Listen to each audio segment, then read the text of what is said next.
Meeting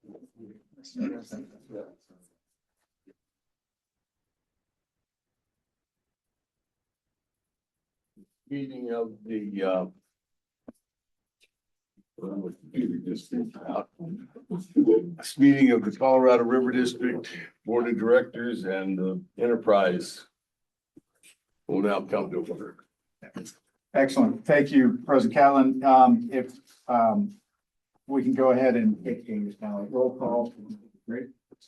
Alden Vandenbrink, Present. Gary Dennison, Present. Nancy Jacober, Here. Mary Martinez, Here. Matthew Chandler Henry, Here. Mark Catlin, Here. Mark Rober, Mike Richard, Here. Reedy Hazard, Scott McGinnis, Here. Sonia Chavez, here, Sonia Naces, here, Stan Winry, Steve Beckley, Here. Tom Gray. Here. All right. Well, Mr. President, you do have a quorum. Thank you very much, Stephanie. We don't have any need to amend the agenda, provided everybody saw the amended agenda that we sent out midweek, or maybe at the end of last week, supplemental. Yeah, with that supplemental packet came an amended agenda.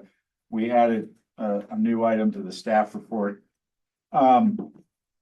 Wanted to just point out, however, tomorrow morning at 8:30, we were scheduled for a presentation from Maddie Baker with CPW on the Parks and Wildlife Invasive Species Program.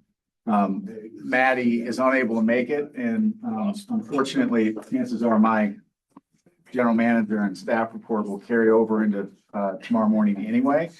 And therefore, you really lose out because she's an amazing public speaker and really exciting to talk to, and you get me instead. So,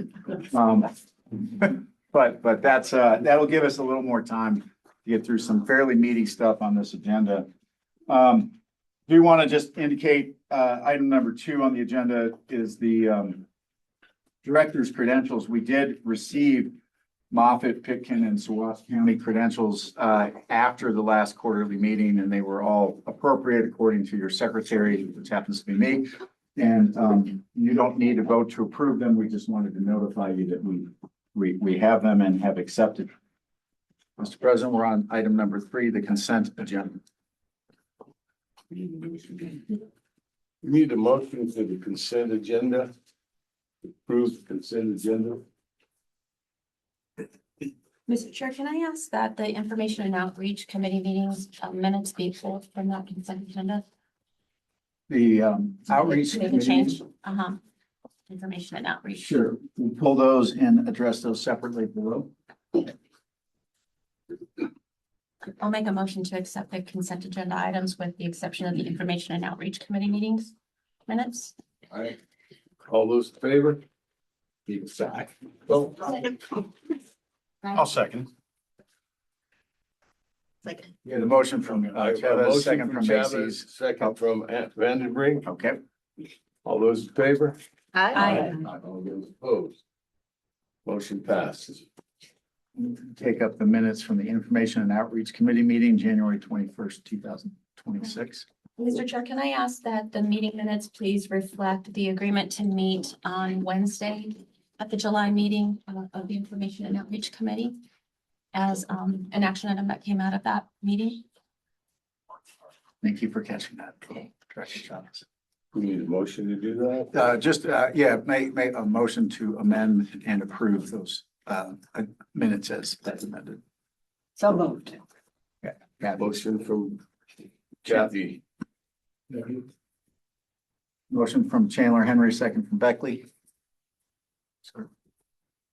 All those in favor? Aye. All those opposed? Motion passed.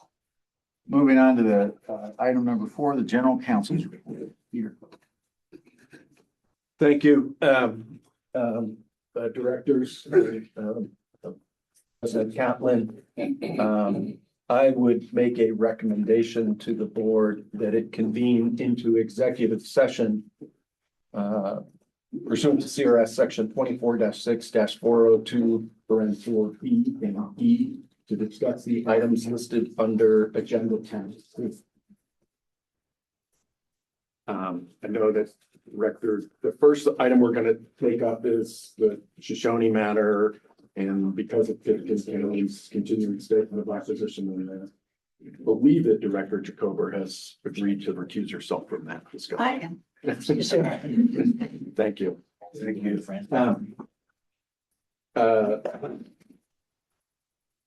Does Francie, there's a potential that some item under there might take some time. Did you want to grab your computer? No, I really don't. Okay. I just thought I didn't want to leave you.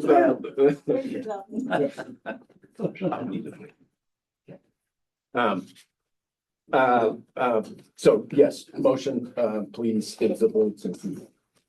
Need a motion to go into executive session. So moved. Beckley makes a motion, second. Actually, there's a motion by Dennison. Oh, I Second, didn't. do we have a second? Second. Second by Chandler Henry. Those in favor, say aye.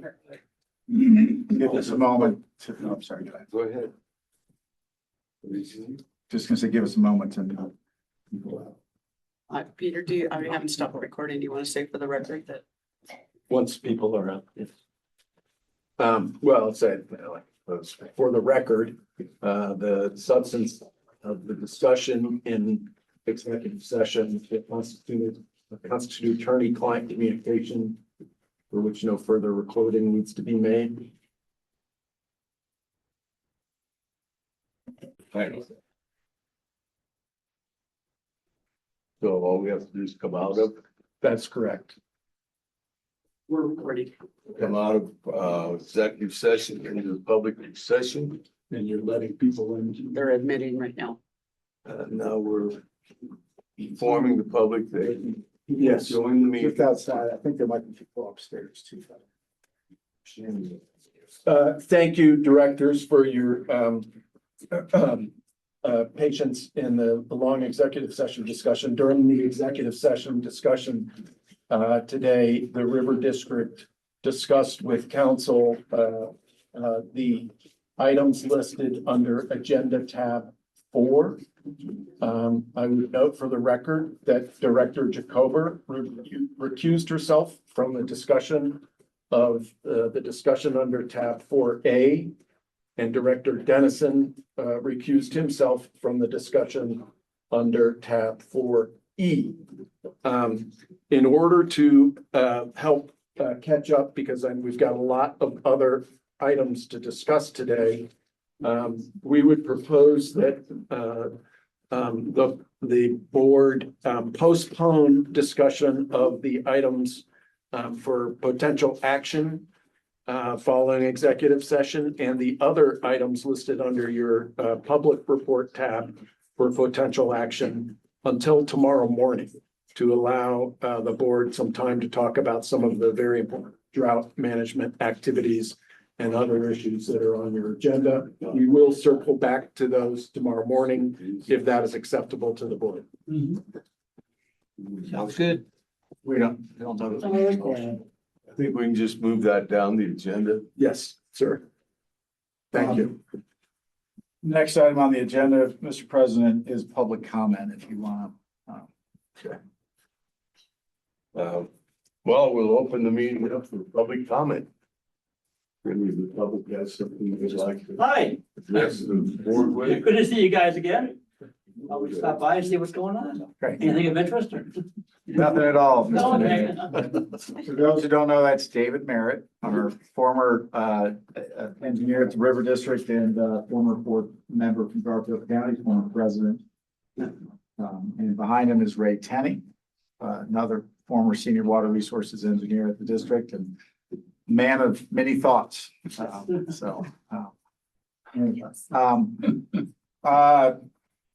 And no public comment in the room. I don't see anybody online. If you choose to raise your hand, we will see that if there's anybody. There's not.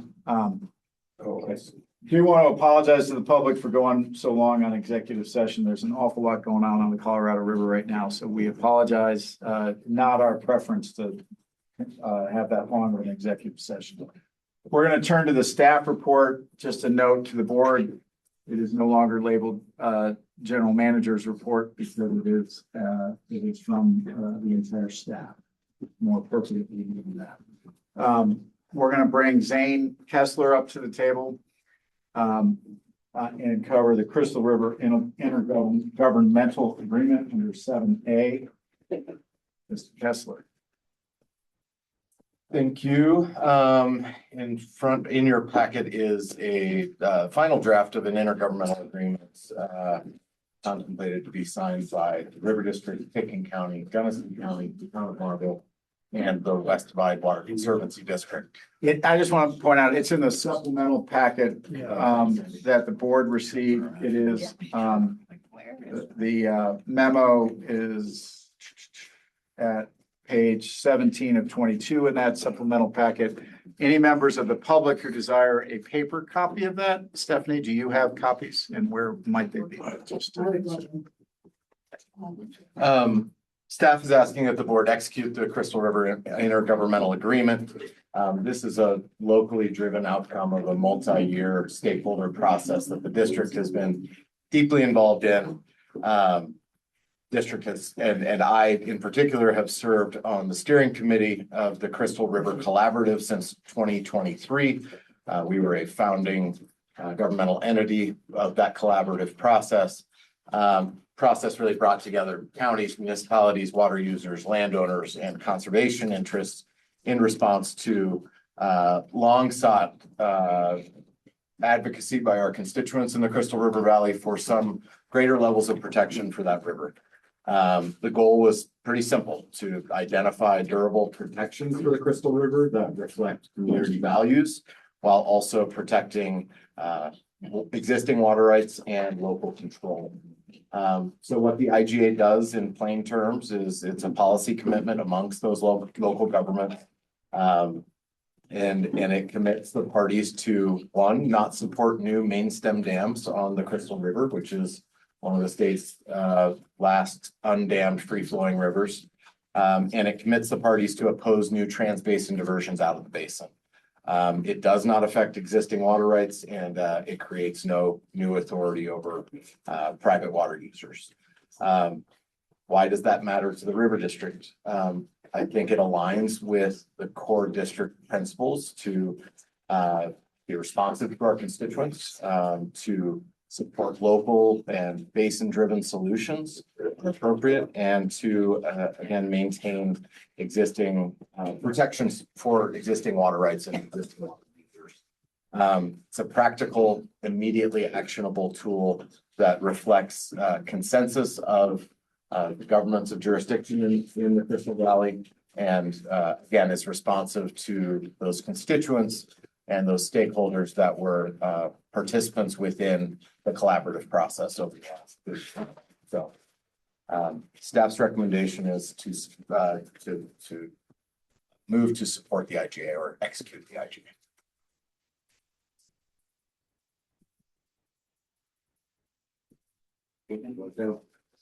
Yeah, it's just a quick question on the signature. It says Pitkin County. That would be the Board of County Commissioners of Pitkin County. Yeah. That would be fine. Thank you, Director Chandler Henry. Both Pitkin County and Gunnison County Boards of County Commissioners have this calendared for action at their meetings tomorrow. West Divide and the Town of Marble have not calendared yet, but we have run the draft by them and been in conversations with them. Each of those governmental entities, which collectively represent the governments of jurisdiction within the reach of the Crystal River that our constituents have long sought protections for. And it's yeah, we were all partners on the steering committee, as I referenced in my memo, on the steering committee that helped organize that collaborative.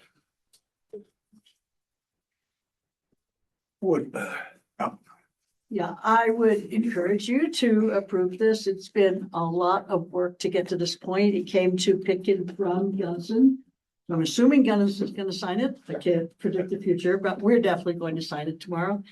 And I'm pretty sure most of you are aware with the desperate situation at the Crystal River in the fall, every year except for, I guess, last year for quite a while. And So this is just making sure that at least the status quo doesn't disintegrate and make it worse. So it would be great if you guys could agree to signing it. I would also comment on, just to reiterate what I had said earlier, I think the agreement reflects the kind of locally driven consensus-based solutions that the River District consistently advocates for. It also, there's some important symbolism there. 13 years ago, we were locked in litigation and disputes with Pickens County and with residents of the Crystal Valley over some conditional water rights on that river. And I think it is incremental progress, but it's progress. And I think it's important to note that. And I think it's, again, responsive to our constituents in that valley who have year after year advocated for us to work with them to try and protect the values that exist in that. I will say special river basin. It's not a big river, but it's a really special place. And I think it's worthy of some protections. Would just add, I was on the board before I took a demotion to work for the board, and was present when the board abandoned our water rights, participated in a very lengthy executive session about what should happen and why. And I think it really is a mark of progress to come around to an agreement with Pickens County on this and to find some shared values. And it is a step in the right direction in terms of working with that community in the Crystal River Valley.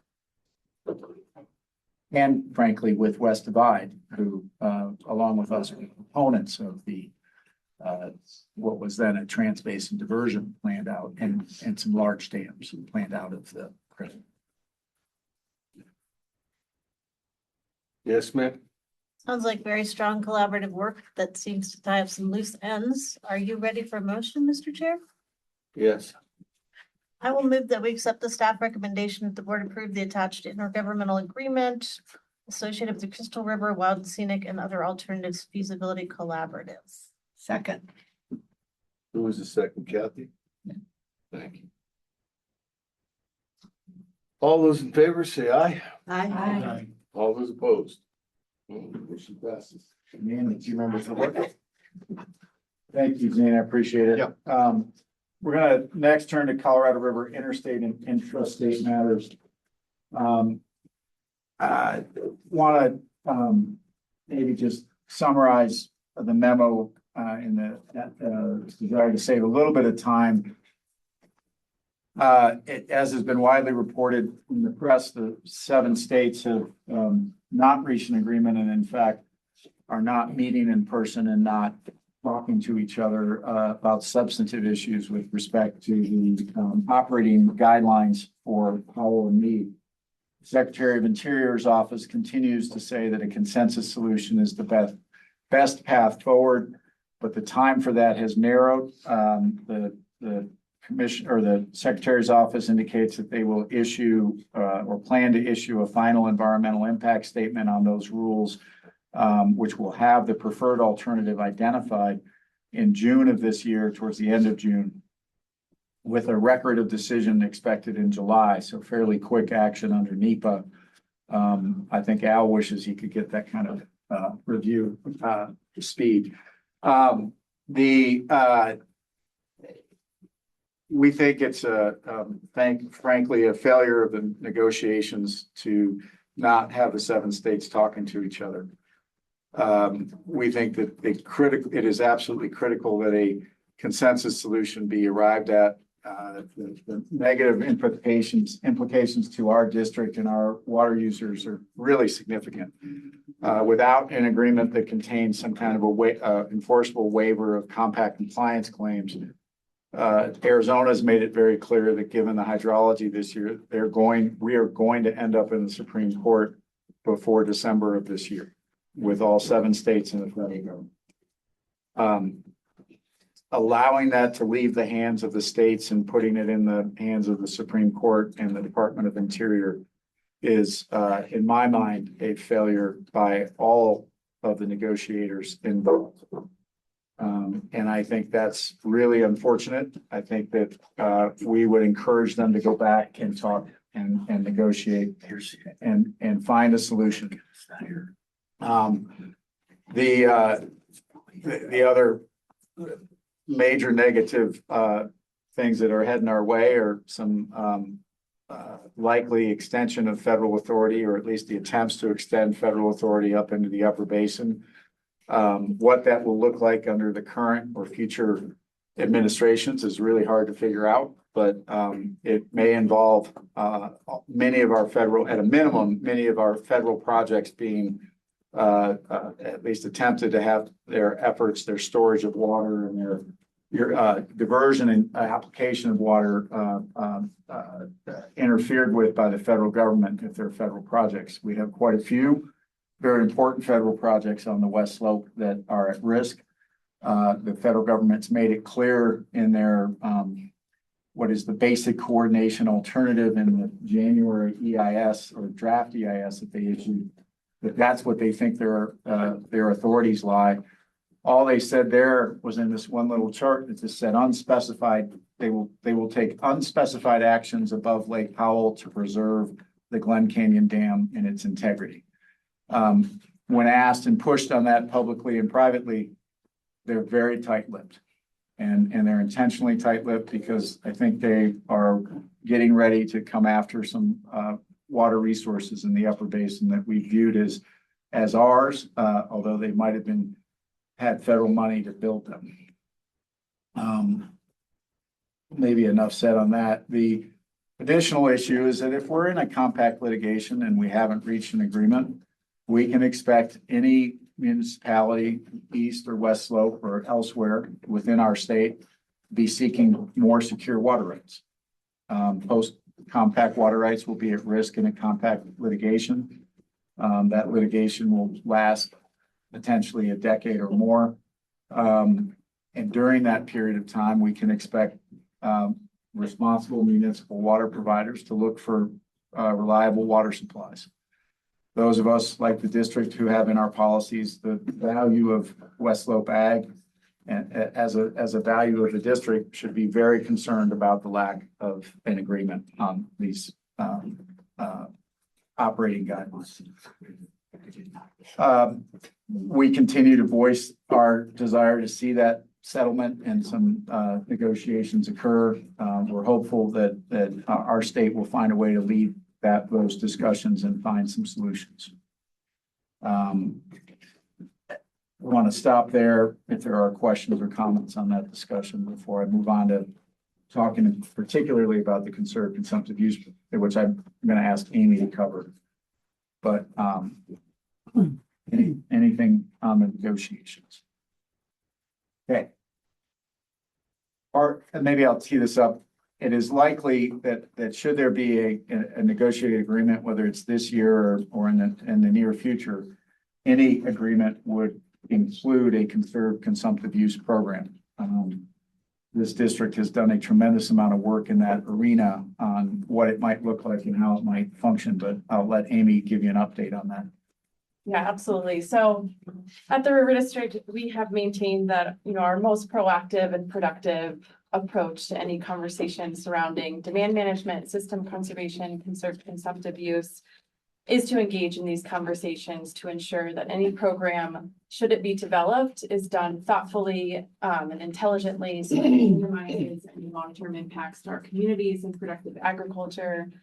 Like Andy mentioned, the River District has a long history of engaging in this topic, from participating in the Water Bank Working Group, participating in our own demand management stakeholder efforts, looking at secondary economic impact analyses, developing a decision support tool in the Uncompahgre Valley Water Users Association system, and certainly providing numerous comments during the system conservation pilot program that operated in 2023 and 2024.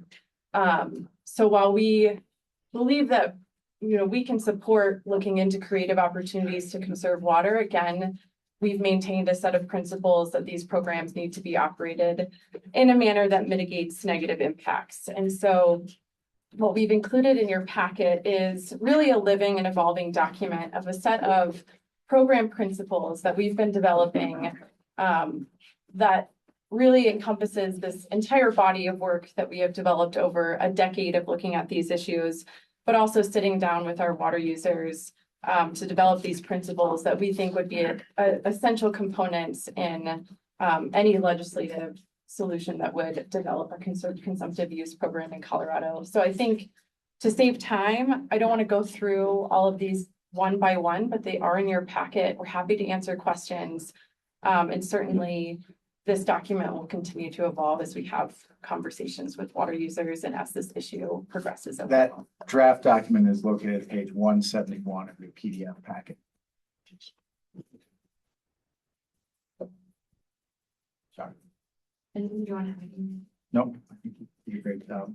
I think Director Chandler Henry has a question. Oh, sorry. Thank you, Mr. Chair. Amy, does the Upper Colorado River Commission, are they planning for a consumptive use program this year? Or do you know? So the Upper Colorado River Commission System Conservation Pilot Program was only authorized for 2023 and 2024. There are some projects under what is called the Provisional Accounting MOU, and I actually may turn it over to Raquel if there's more specific questions on those pilot opportunities, which again are outside of the realm of conserved consumptive use, but it's an opportunity to continue to test some of these elements. But Andy or Raquel, if there's anything you want to add there. Just, yeah, this provisional accounting MOU is to test and figure out accounting of conservation projects into storing in a reservoir or like shepherding it into Powell. And so different upper basin states have identified different projects that the UCRC has been tracking and the states have been tracking in that realm, but it's, yeah, I'll leave it there. I guess happy to answer questions. Would you mind sending that out? What those projects are, those special projects in security?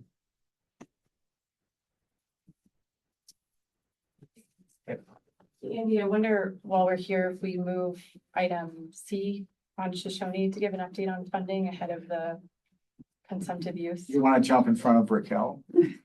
Sure. I Amy, think go we can for be it. quick. All right, go for So the primary update that we have on the Shoshone water rights preservation effort is on funding. So we have, as the board knows, a really strong mix of local funders, and we've had a few additions since we've last met in January. And what we've seen is some additions primarily in our local soil conservation districts. This started with the Debec Plateau Valley Soil Conservation District that committed $5,000 in 2025. In January, we had the Book Cliff, Southside, and Mount Sopris Soil Conservation Districts provide a collective contribution of $15,000, so $5,000 from each soil conservation district. We also had the Bluestone Ditch Association join with another $5,000 contribution.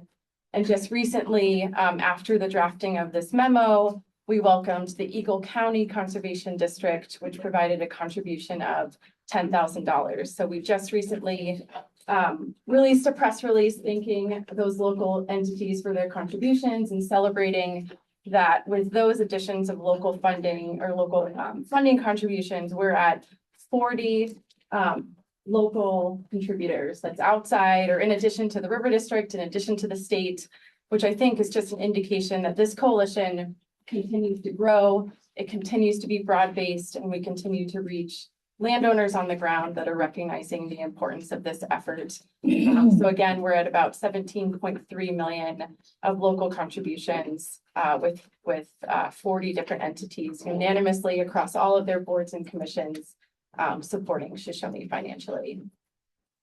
The outcome with federal funding is maybe not as rosy, but it remains highly uncertain. I think the benefit with federal funding is that we continue to have the strong support from our federal delegation, really doing everything they can and emphasizing that there is a clear return on investment to the federal government with the funding commitment for Shoshone. We are coming up into some tight deadlines with Inflation Reduction Act funding in general that must be obligated by September 30th of 2026. anything you want to add there? No, I would just say we continue to work and try to get the federal government to see the value and understand the investment that they would make.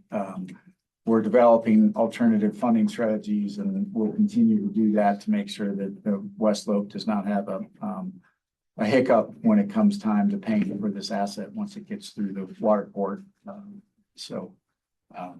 While we think that it is an appropriate investment for the federal government, and we have gone above and beyond improving the value to the federal government, sometimes common sense doesn't seem to shake through the halls of Interior. So we'll continue to work with them, but we'll also continue to develop alternative strategies. So, thank you.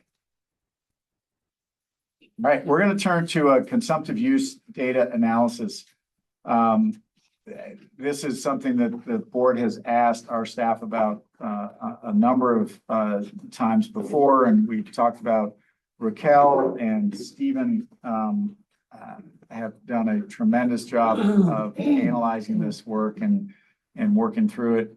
It is a heady subject, and it is complex for anybody who's not an engineer by training.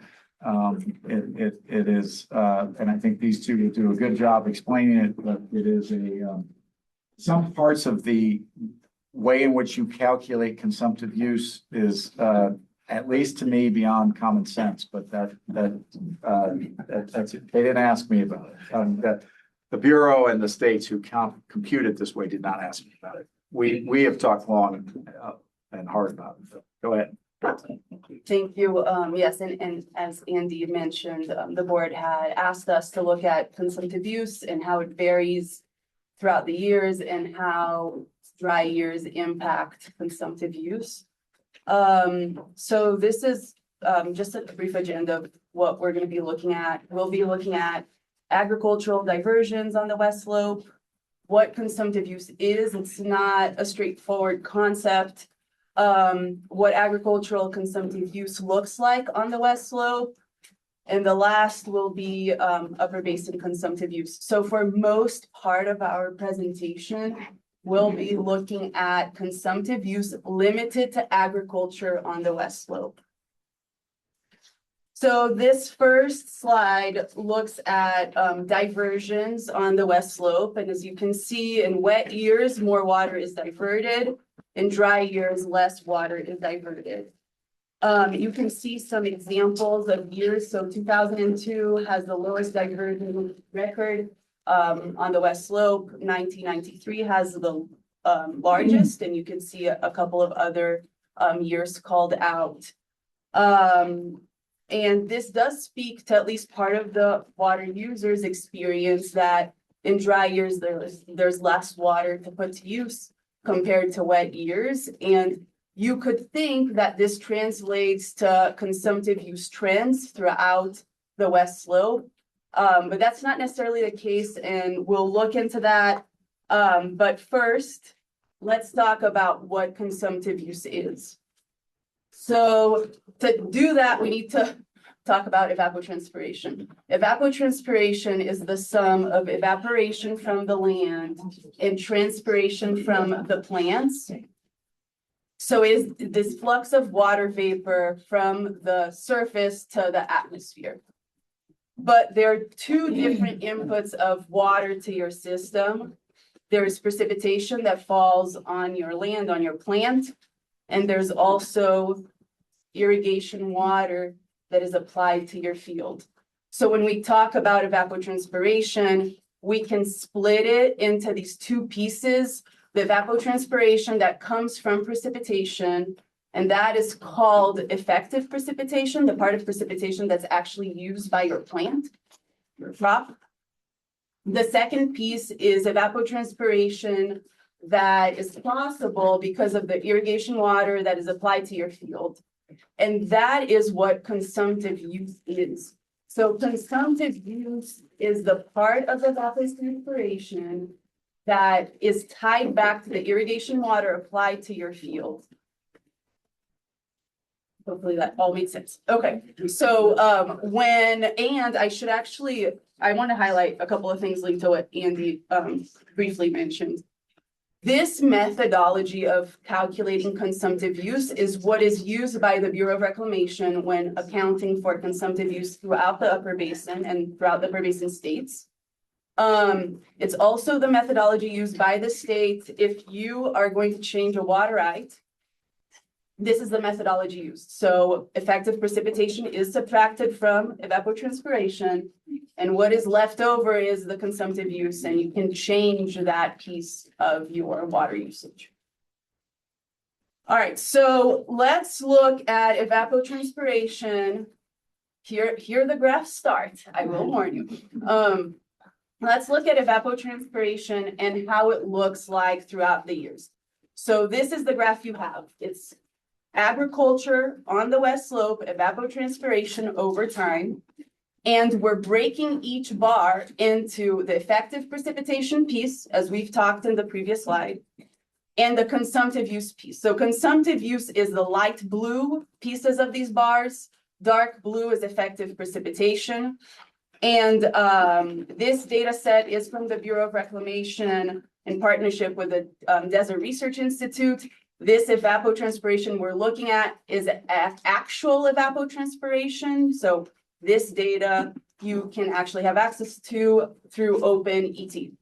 And you can see on this graph that things vary, through time. We have years where ET is relatively low, and 2002 is an example. It's below 1.5 million acre feet. And 2023 is when we see the highest evapotranspiration from agricultural lands at over 2 million acre feet. So when we look at this data set from 1991 to 2024, average evapotranspiration per year is 1.8 million acre feet. Average consumptive use is around 1, and that difference, close to 0.8 million acre feet, is effective precipitation. So we can say that approximately 60% of agricultural evapotranspiration is consumptive use. Go ahead. Yeah, no. Very close to the But I will say that this approximate 60%, it varies depending on how wet or how dry a year is. So as an example, 2002, that percentage is 67%. Why is it higher than average? Well, in 2002 was a relatively dry year. And so there was less precipitation to meet your crop needs. More of the crop needs was met by irrigation water. And that's why your percentage of consumptive use over evapotranspiration is higher. It's not the highest percentage we've seen. So 2020, that was 74% of ET was consumptive use. When we look at wet years, and the example is 97, consumptive use was only 41% of ET. It was a wet year, you had precipitation to meet the crop needs, and so less of the crop needs was met by irrigation water. And just as a point of interest, we have 2023, that number was 64%. Can I ask you a question, Rendell? Yes. So this is only talking about the consumptive use that actually is not part of the evapotranspiration, but what about the water that goes down into the water table? How does that add to or subtract from consumptive use?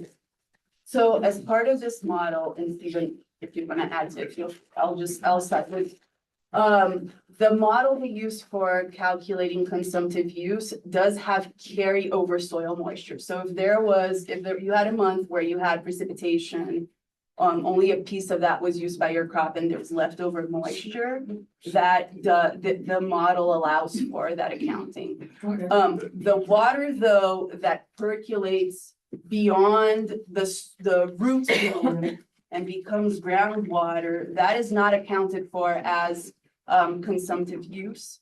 or evapotranspiration, right? It's not leaving the land to the atmosphere. And the assumption is that that water at some point might make its way to a stream. Okay, thank you. So you said when it says western slope, is that the 15 counties or? It said, in the western slope. What West are the, slope. is it? All of West entire- Slope. Okay, the entire. So includes we the are southwest. looking at, yes, we're looking at River District in Southwest And all of us. analysis. I'll say that the analysis within our district is very much in line with small exceptions. Yeah, Raquel, you and I have talked about this before, and I'm just too thick-headed, I guess. Like 2002, I was irrigating then, and the consumptive demand was definitely there, but the consumptive use wasn't because we ran out of water. We didn't meet our demand.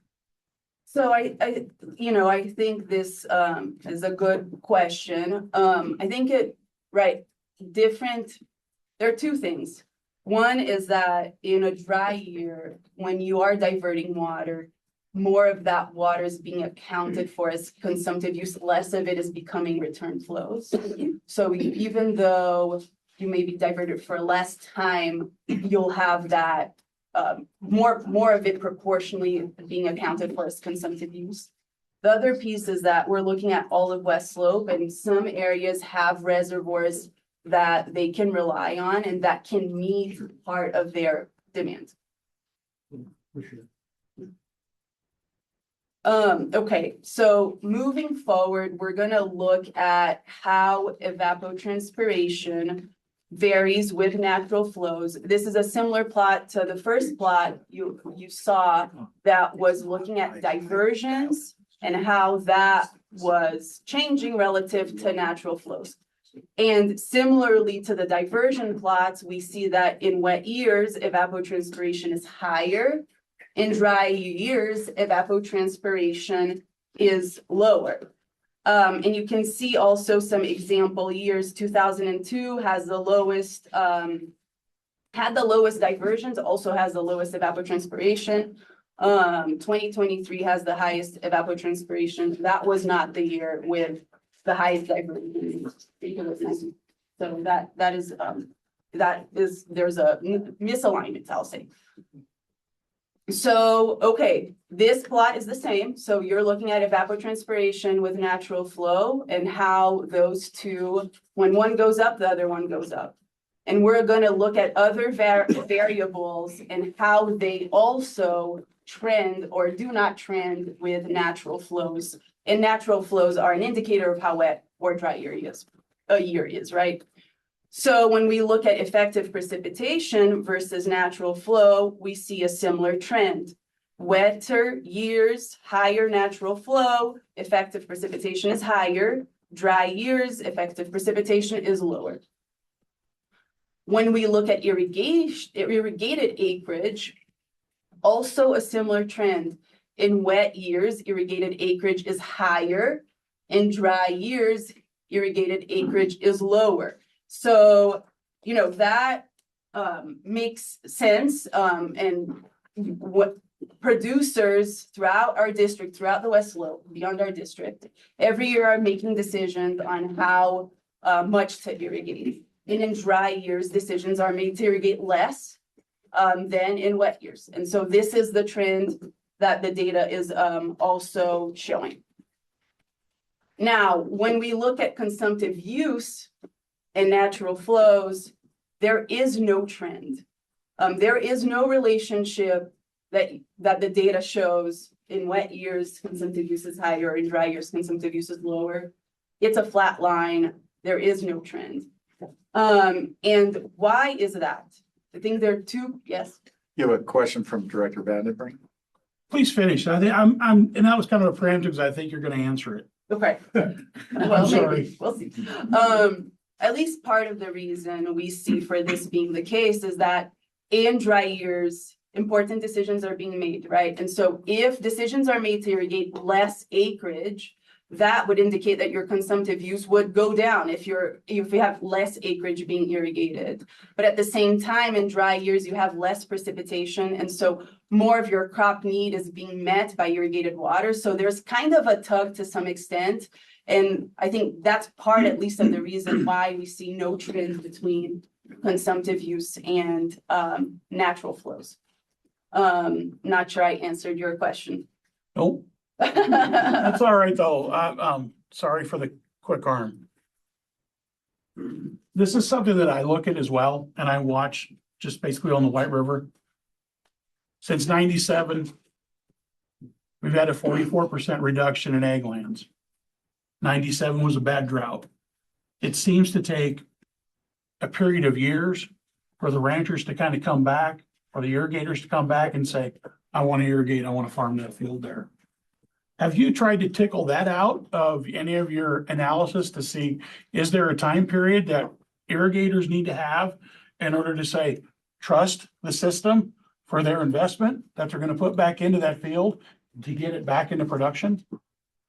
We have not, as part of this analysis, looked into this. I think just briefly looking at this graph, we see 2002 had the lowest irrigated acreage of around 0.6 million acres.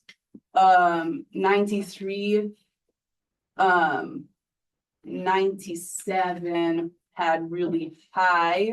2023 is smaller, but it's not close. Yeah, I don't know the answer to that question. That's fine. We can do some investigation. Well, I guess we haven't found that they're comfortable yet. Because this trend is still pointing down since 97. You've had a few spikes in there just from a little bit where they just put more water in the field, but you're still seeing the irrigated acres continue to dip down. Yeah, I think we can look at that. Thank you. I guess if the average consumptive use of acre base is 4.4, and this year's gonna be 3, maybe or less. If not drought, what is driving the lower consumptive use on a dry year?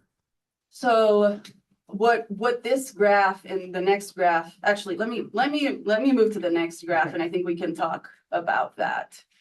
So this is annual consumptive use over time per year, right? And we can see from this graph that it does vary significantly throughout the years. We have years when we see the lowest, at least for this time frame that we have, of less than 0.8 million acre feet of consumptive use in 97 and 2013. 2023 had the highest consumptive use of close to 0.4 million acre feet. And the average is at one-ish. So if we're looking at the average versus the max that we've had, we can say that on average, we have a shortage of 0.4 million acre feet. If we look at the lowest years, we have a shortage of around 0.6 million acre feet. If we're comparing to the max, which is a comparison, and that 0.6 million acre feet is not insignificant. It's a very significant number if our average is 1 million acre feet of consumptive use. And so I think we don't see a trend between dry years and consumptive use. We do see it varies a lot depending on the year. And part of that, a big part of that, is natural variability in the system. Producers are making decisions in, year out. At times reservoir water is available, at times it isn't.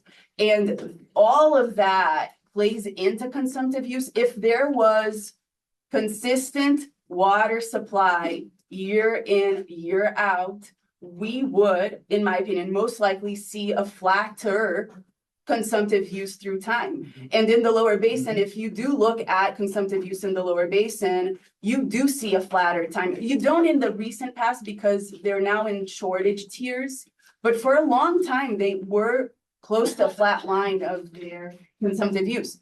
they have a very, on the main stem, I should say, which is a reliable, it used to be a reliable water source, which we don't have in the upper basin. And I don't think it's a simple story. It like, you know, we're trying to simplify some of this to some extent, but I don't think it's simple. And also calculating this is not simple. And this methodology here is the methodology that the UCRC and the 4 upper basin states agreed on. If you calculate it with a different methodology, you will get to a different number, I should say. A lot of this hinges on like what commodities are being grown. So there's assumptions about what types of crops, what the market rate is for different, you know, what the economic decisions are, labor. There's a lot of different things that go into what farmers are doing on the ground. And also how you collect the total irrigated acreage data. I think that's going to skew these numbers considerably. Yeah, and we can share how this methodology does it. So for the evapotranspiration, they're using satellite data, right? Yep. So they're using satellite data to look at actual evapotranspiration. For irrigated acreage, each state gives the Bureau their boundaries of, you know, irrigated land. And then the Bureau with satellite data looks at these fields and sees which ones are actually green. There's a measure of like how green a field is basically, and that's how they use to determine if a field is actually being irrigated or not. Right. And Raquel, this is all irrigated acreage. I've heard producers say, like the difference between a row crop producer versus maybe those who flood irrigate, you know. So I think in those dry years at work, you have a series of dry years, and then you're going back to a good water year. It takes more, or an average one even, it takes more water to fill that soil profile again too. And just anecdotally, I think that following those dry years going into the next year, is there any thought behind whether we see that impact the following year and not in that given year? So one thing to potentially speak to that is 2003 following 2002. You know, 2002 had 1 million acre feet. 2003 had a higher, and then 2004 dropped back, which I think, and 2005 and 2006 that was lower. And I think part of the story there is you used, in 2004, there was no storage left. Part of the story, at least, is that. I will say that the filling of, or the saturation of the soil is not accounted for as consumptive use, right? The only thing that is accounted is what the crop is actually using and transpiring. And it doesn't go into that diversion, like greater diversions, higher diversions? No. Okay. Well, yes, it would be accounted for in slide 1, sorry, because I do have a last slide to show I'm you just all. thinking about Tina Bergenzini's comment about planning for the water year and the water supply and the fact that, right, in a really dry, hot, wet year, you're gonna need more. Yeah, so the filling up of the soil moisture would be captured in your diversions. That it would. It just wouldn't be captured in consumptive use or at least the part of the water that the plant's not using wouldn't be captured in the consumptive use. Okay, thanks. So with that, tying back to consumptive use in the upper basin and how that story is really at the end of the day the same, right? When we look at upper basin consumptive use, we see that it's quite variable and it's far below our allocation. So our allocation is 7.5 million acre feet. The maximum usage, consumptive use in the upper basin has been 4.9 million acre feet. That happened in 2001. The lowest we've seen of consumptive use in the upper basin is 3.1 million acre feet, and the average is 4.2. And this average is taking, my source disappeared from the slide, but the data set here is from 71 to 2024 from the Bureau of Reclamation. So it's a longer time frame than what we were seeing before. And this 3.1 happened in 1997. The next year with the lowest consumptive use was 3.6 in 2013. But if we look at these numbers, right, if we look at average versus max, we on average use 0.7 million acre feet less than we could if all the conditions were perfect. And if we look at the lowest number, 3.1, that is 1.7 million acre feet below the max we've used. And yes, when we look at different years, the irrigated acreage is different. So there is that playing into these numbers. But we do see it's very variable. And as I had said before, if we didn't have this variation in natural hydrology, we wouldn't see this big of a variation. It's what we would anticipate. 4.9. Say it again. What is the 4.9? 4.9 was the historical max consumptive use in the basin, and that was in 2001. Thanks. And that is it. There are the takeaways.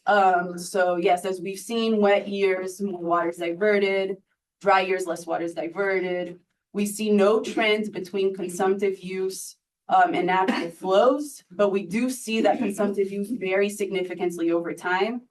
We also see this significant variation over time with upper basin consumptive use, and that it's significantly below our altitude. So I'm happy to take other questions.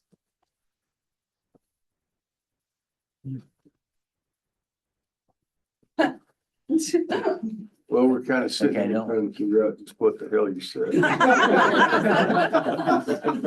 Raquel, I don't have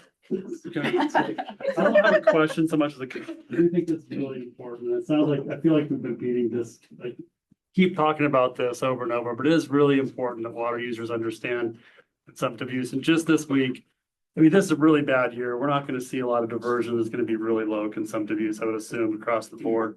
But just this week, I had a discussion with a water user who said he's going to maximize he's going to maximize utilization of his water rights. And I said, by irrigating more ground. He's like, no, just diverting. I'm just diverting more ground. I want to build value in my water right by diverting more water. And his reference was his water attorney and the water commissioner. Both of them have told him that this is how you build value, is by diverting water. So separating those and getting people to understand the reality of not only how what is valuable, but how you might transfer water and the realities about transferring water, I think, are all very important. So I appreciate the efforts on this. And because I think for me that one of the takeaways is because of the way consumptive use is defined, to not include the effective precipitation or to exclude it essentially is part of why the numbers appear to be counterintuitive for a lot of folks who are on the ground irrigating. And that in a dry year, especially those with reasonably reliable water supplies, you consume more water in a consumptive use with a consumptive use definition because there's no supplemental rainwater essentially. And it's in a wet year, my old irrigation, farmers and ranchers, they used to tell me in a wet year that even I could be a good irrigator. That's the whole point, is that in those years where it's really wet during the summer, the consumptive use does not go up, at least the way we define it. And that's the weird, it's really hard for a lot of us, including me, to wrap my head around that. Well, I think one of the things too is that in a dry year like that, those crops are suffering and they're going to ask for more water while it's there. You can drive by a field with corn standing there looking like it's begging for a drink of water. If the wind's blowing about 15 miles an hour and it's 90 degrees and you go turn into the place, go up there's water in the row because they can't keep up with themselves. So they're gonna use more while it's there, I would certainly imagine. So, yeah, it is counterintuitive, but glad you brought that information here. How will they use that information in regards to building a consumptive use program? That's a great question, and I think, I think those discussions are maybe we're still going to have, but I do think that it plays into it, especially when I think at times there's this belief that we can contribute more water in wet years than in dry years. Yeah. But if there is no trend between consumptive use and years, I think that just adds complication to the story, right? Because in a dry year, it's very hard to ask any water users to use less water, right? But I think it all like plays, I think, into the complication and adds complication to the discussions to some extent. In dry years like this, where the prior appropriation system is kicked into its maximum, there are fewer water users who have irrigation water that they could then enroll in a conserved consumptive use program. So the field of potential participants becomes narrower in the dry years, and therefore, to some extent, because there are fewer people who can participate, if you're paying for actual conserved consumptive use, actual abeyance of water use, that world becomes smaller. It's not the folks up on the tributaries who get water for a couple of weeks and then it's gone that can participate in a meaningful way. It's going to be people with more reliable reservoir water storage who have or senior direct flow rates on significant main stems that where the flow maintains itself during the whole irrigation season. And because that world is smaller, it is harder to find those people to participate. I want to point out that Utah's conserved consumptive use program that the state is paying for, that they rolled out last year, they made a mistake the first year they did it. They paid people based upon the amount they thought they were going to conserve. And then it was a dry year and they overpaid and they under delivered the water to the targets. This year, they're changing that around and they're saying, we'll only pay you based upon actual water that you can prove that you've consumed and that we agree that you've done it. And oddly enough, they have many fewer participants in the program because you're not getting paid for something you're not conserving. And people are like, well, I want certainty up front in a program that if I agree ahead of time not to irrigate my field for at least part of the year or the entire year, I want to know I'm going to get money for it. And the state's saying, no, that always is your risk. That's always, as an irrigator, you take the risk. So you'll take the risk in the conserved consumptive use program. You put your field up, you dry it out, and it turns out that you wouldn't have had the water to consume, then you don't get paid. That's where Utah's headed. It is frustrating a lot of their participants in it. There are lessons in the way Utah's doing that for us if we're ever going to see a program like that in our state. So something like that. So basically, it's a double-edged sword. The less water, the less money you're gonna get, and the less crop you're gonna get. Right, but that's right. If you're being paid on consumptive use, the crop is what consumes the water. And so in a dry year, you'd have less crop and you'd get less money. And if your crop happens to be money instead of a crop, you're gonna get less money, right? I mean, that's right, Yeah, you get burned twice. right. Not all things are equal either. Dry year, you could be in priority on a very dry stream, but be the senior water holder, so maybe you have the water available. That's true. Others don't. There's a lot of variables. We also saw during the SCPP and some of the studies I worked on where the fallowed fields seem to do as well as the non-fallowed fields because we got 2 inches of rain at exactly the right time and all the grass and alfalfa responded pretty well, and it was hard to tell the difference between one and the other. So, Plus the price might be higher for your crop. if it's a- And Carrie, the important thing that the takeaway from Raquel and Stephen is that the rain that created that crop is not consumptive use. no, under the way we define consumptive use. So the cow that ate it sold for the same. It as the doesn't cow that- care, yes, right. It didn't matter. So it's just for anybody who's a producer, you only enroll your property in a conserved consumptive use program in years where you know it's gonna rain a lot. Oh. There won't be a lot of sign up. All right. Well, thank you, Raquel and Stephen. I think you took a very complex subject and helped us understand it. Hopefully, it's taken me like 4 times of watching this and talking to them that I finally think I get it. So apologize if you guys aren't very.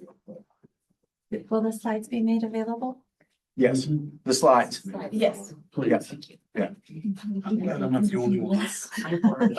Right? In my You can ask office. I just did it on the White River. Raquel, if you can stay there and and Stephen, unfortunately, we're gonna replace you with Sam.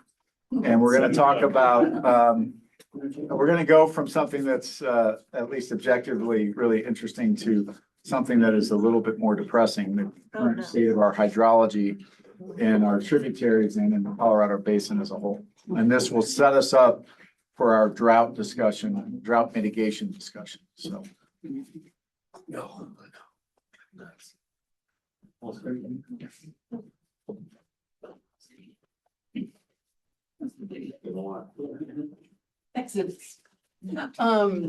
All right, so let's look at hydrology and a little bit differently from what we usually do. I'll start giving an overview of the Big River, and Powell and Mead, and then, Sam will, take on from there. So that then when we have the drought conversation, I think the connection will be, easier to follow. So when we look at the basin at large, snowpack is very low, and you can see from this map, all the sub-watersheds are red. There are watersheds, and this, I should say, is snow water equivalent compared to average on April 16th. So pretty recent. We have watersheds that have 1% of what the average is for that day. In our district, in general, we're like at around 20% of what average snowpack is for this time of the year. And snowpack peaked 1 month early at approximately half of median. I think this graph is quite alarming. We can see that 2026 is riding the bottom of this graphic, well below what the previous minimum was. The good news about this graph right now is that in this month of April has provided a more of a flat snowpack. We haven't seen a decline. But March, and Sam will have a graphic later that I think displays that really well. But March was very hot and melted most of the snow we had. And at times we were seeing snowpack conditions that were half of the minimum we have seen historically, which is quite significant. And so normally we see a peak on April 6th of around 16 inches of SWE, snow water equivalent. This year it peaked on March 9th at 8.9 of snow water equivalent, so close to half. And we're at 3.2, which is 24% of the median on April 19th. With that, the forecasted inflows to reservoirs, they continue to drop. And this is the unregulated inflow for water year 2026 for, I guess, the main reservoirs in the upper basin. And you can see all of them dropped versus what the March forecast was. Powell dropped another 1 million acre feet of inflows. And if you're keeping track, Powell's unregulated inflows were forecasted at 8 million acre feet in November. And it's just consistently dropped, and we're at 3.8, but it has dropped further since April 2nd. And it will continue to drop. 2002, we saw 2.6 million acre feet of unregulated inflows into Powell. And this year is looking worse. So we should expect less than 2.6 million acre feet into Powell. This is the most probable at 3.8. And I do want to emphasize that the minimum probable is at 3. The Bureau of Reclamation are making their operational decisions right now based on the minimum, because I think everyone knows that the most probable is not the most probable.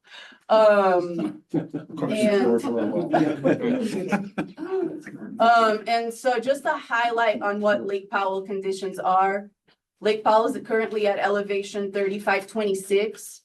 If you remember, DROA used to try to protect 3525. We're basically there. And storage is at 5.6 million acre feet. Minimum power pool is around 4 million acre feet. So that's how much water left in this reservoir to actually release, right? Below that, there are many challenges associated with it. So under the probable minimum inflow, Lake Powell drops below minimum power pool this summer. It will happen according to current forecasts in August of this year. This 24-month study, this graphic, is the operations that they thought would be the case without added actions, right? So these elevations you're seeing are still having releases out of Powell at 7.48 million acre feet. There's no releases from upper initial units. So just know that, and you'll see the difference in a couple of slides. But yeah, we would hit minimum power pool in August. But if you look ahead, the worst conditions are in the spring of 2027. That's when the reservoir elevations get to their lowest levels. We've talked about this. I do want to call out April through July inflow. You see here 1.4 million acre feet. Today, CBRFC's ensemble has that as 0.8. So the April through July inflow already in the last 20 days has dropped from 1.4 to 0.8. We should, because of Which, these. by the way, is an inflow that Blue Mesa has had. In the past. Yeah. To put it in perspective, like what is the average flow into Blue Mesa is somewhere in the 800,000 acre total, like, you know, just to, I mean, the capacity is about 800,000, but I mean, the inflow is that much. And that's what we're talking about. Primary runoff season into Lake Powell from the entire upper basin. And actually know that April through July inflow in 2002 was a little bit below 1. So now we are actually seeing forecasts April through July dropping below 2002 as we've anticipated for a while. So due to these conditions, the Bureau of Reclamation has put out a draft plan on DROA and the supplemental EIS 6E clause. We should anticipate a large DROA release and the minimum Lake Powell release that is anticipated in the supplemental EIS. In this draft, the Flaming Gorge release, the range was 660,000 acre feet to 1 million acre feet. But as you'll see in my next graphic, we should anticipate a 1 million acre feet, not less than that. Currently, no releases out of Aspinall or Navajo are in the plan because these reservoirs are in low conditions, and we will show you Blue Mesa in a future slide. The supplemental EIS, because of the clauses there, that's where we will anticipate a reduction from 7.48 to 6. When the draft was written, they said they had this more of a range or of as low as 6, but in more recent communication and this webinar that the Bureau had last week talks about a 6. The proposal is 6. So if we do both of these things, if we release 1 million acre feet out of Flaming Gorge, and we reduce Powell releases to 6 million acre feet, this is what you will have. This dotted top line is both of these actions together. And if you remember that spring 2027 lowest elevation, that will be kept at 3,500 feet. This is under minimum probable conditions. So they were already planning, you know, this graphic is already planning on top of minimum probable, even though the minimum probable was at this time was around 3 million acre feet. So that's gonna be lower than that.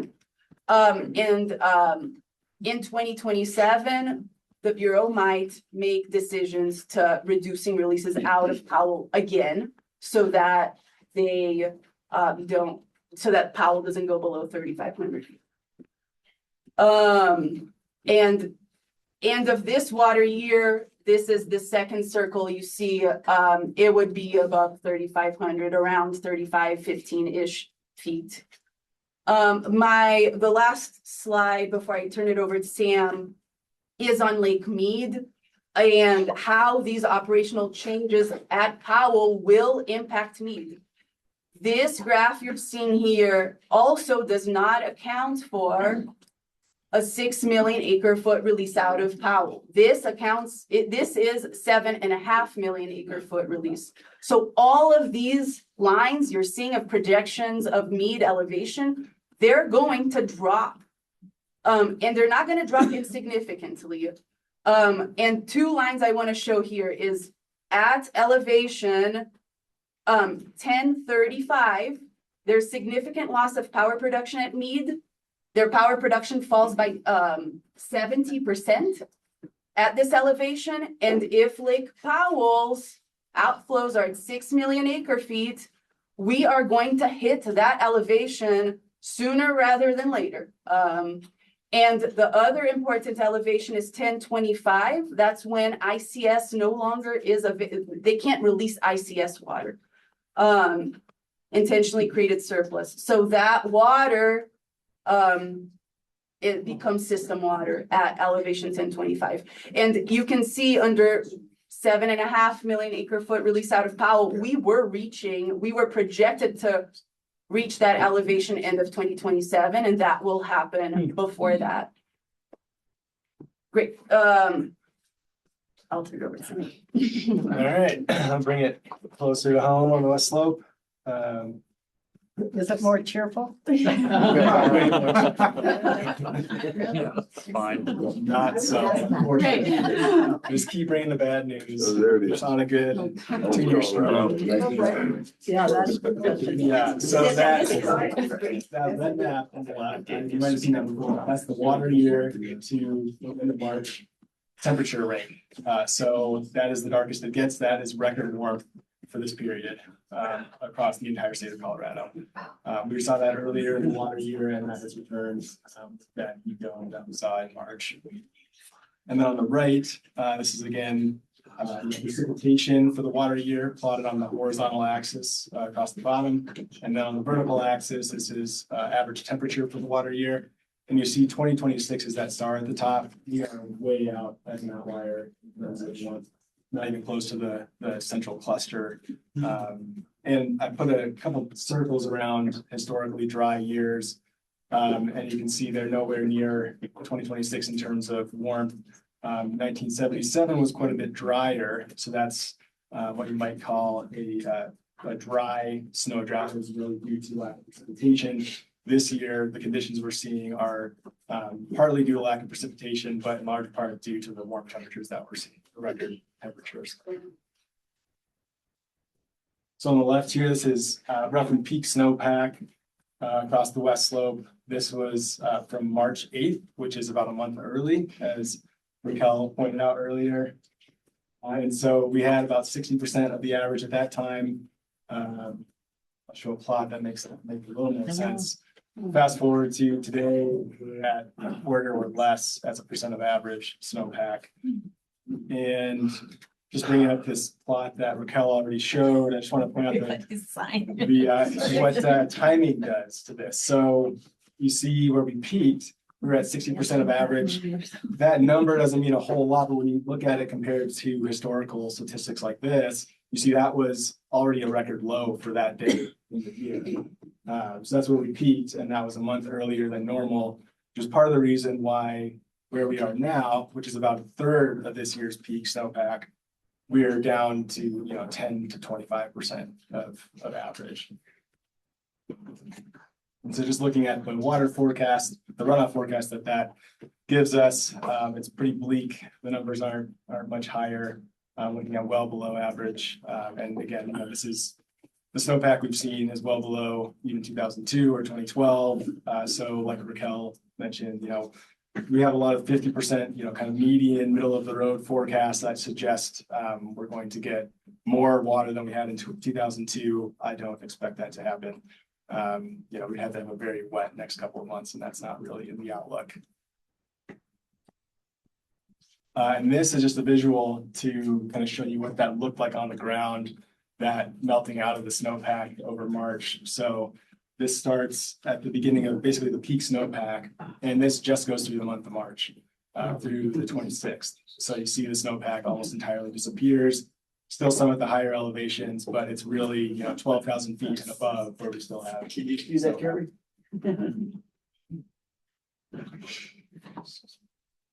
This is how that translates into runoff. So on the horizontal axis, that's the water year, the timeline. The vertical is stage on the left at the gauge, the stream gauge, and flow on the right in CFS. And the colored bands in the middle are statistical bands with the boundary between the darker orange and the darker blue. That boundary is the median. That's the middle of the road. And you can see where we are now. We're in this dark blue line that ends, in early, right around May 1st. And you can see the sort of tracks with early season runoff. The problem is that high point in the blue line, that's probably our peak for the year. And so I just want to point out our median peak flow. This is at Cameo on the Colorado River. Our median peak, so pretty normal year, 16,000 CFS on June 6th. For like the 2 to 4 week period around the peak, we generally see about 12,000 CFS in the river. Last year, we saw a peak of just under 8,000 CFS. And here we are at 2,500 CFS. So, well under a quarter of our typical peak. And that occurred on March 28th. If this is our peak, which is more than 2 months early. Raquel also pointed out how the snowpack has sort of been flattening out since dropping precipitously in March. We may continue to see, runoff that should prolong runoff. We won't have a typical, steep peak and steep falling limb after the peak, but it'll, sustain very low flows. I don't expect to have a higher peak. So bringing drought into the picture, this is where we sit today. So we are in D4 exceptional drought, the river districts. And I just want to point out how this compares to some previous historically dry years. This is similar to April 2021 or summer 2002, but it's significantly worse than April 2002. So we're starting out ahead of 2002 in terms of dry conditions across the basin. And this is worse than we saw at all in 2012. Already in April. The next 3 months, this is the outlook. So on the left, you've got the temperature outlook with orange colors indicating that we're leaning above normal for changes lean above normal temperatures. And on the right, you see that we are in Colorado kind of straddling the equal chances to the south of above or below normal precipitation. And in northern Colorado, we're leaning slightly below normal in terms of precipitation. I show that as a prelude to the summer, which looks slightly better. Temperature looks about the same, but then precipitation, we do lean slightly above average. So we might see a slightly stronger than normal monsoon in December, which could help save us a little bit. Water resources obviously are going to be extremely strapped this year, but that could help out a little bit this summer. And So those long distance forecasts like that are always accurate. extremely accurate, yeah. I A lot of trust in want that. to count on that. That's not the case. Moving into reservoir conditions and operations, so starting in the Gunnison with Blue Mesa, which you already spoke about a little bit, we're currently under half full at Blue Mesa, about 384,000 acre feet. And not surprisingly, we're in the dry year category, which has the peak flow target downstream of the Aspinall unit at 900 CFS. That's compared to over 14,000 CFS. So how dry we are. And we're expected to get to no more than 420,000 acre feet this year.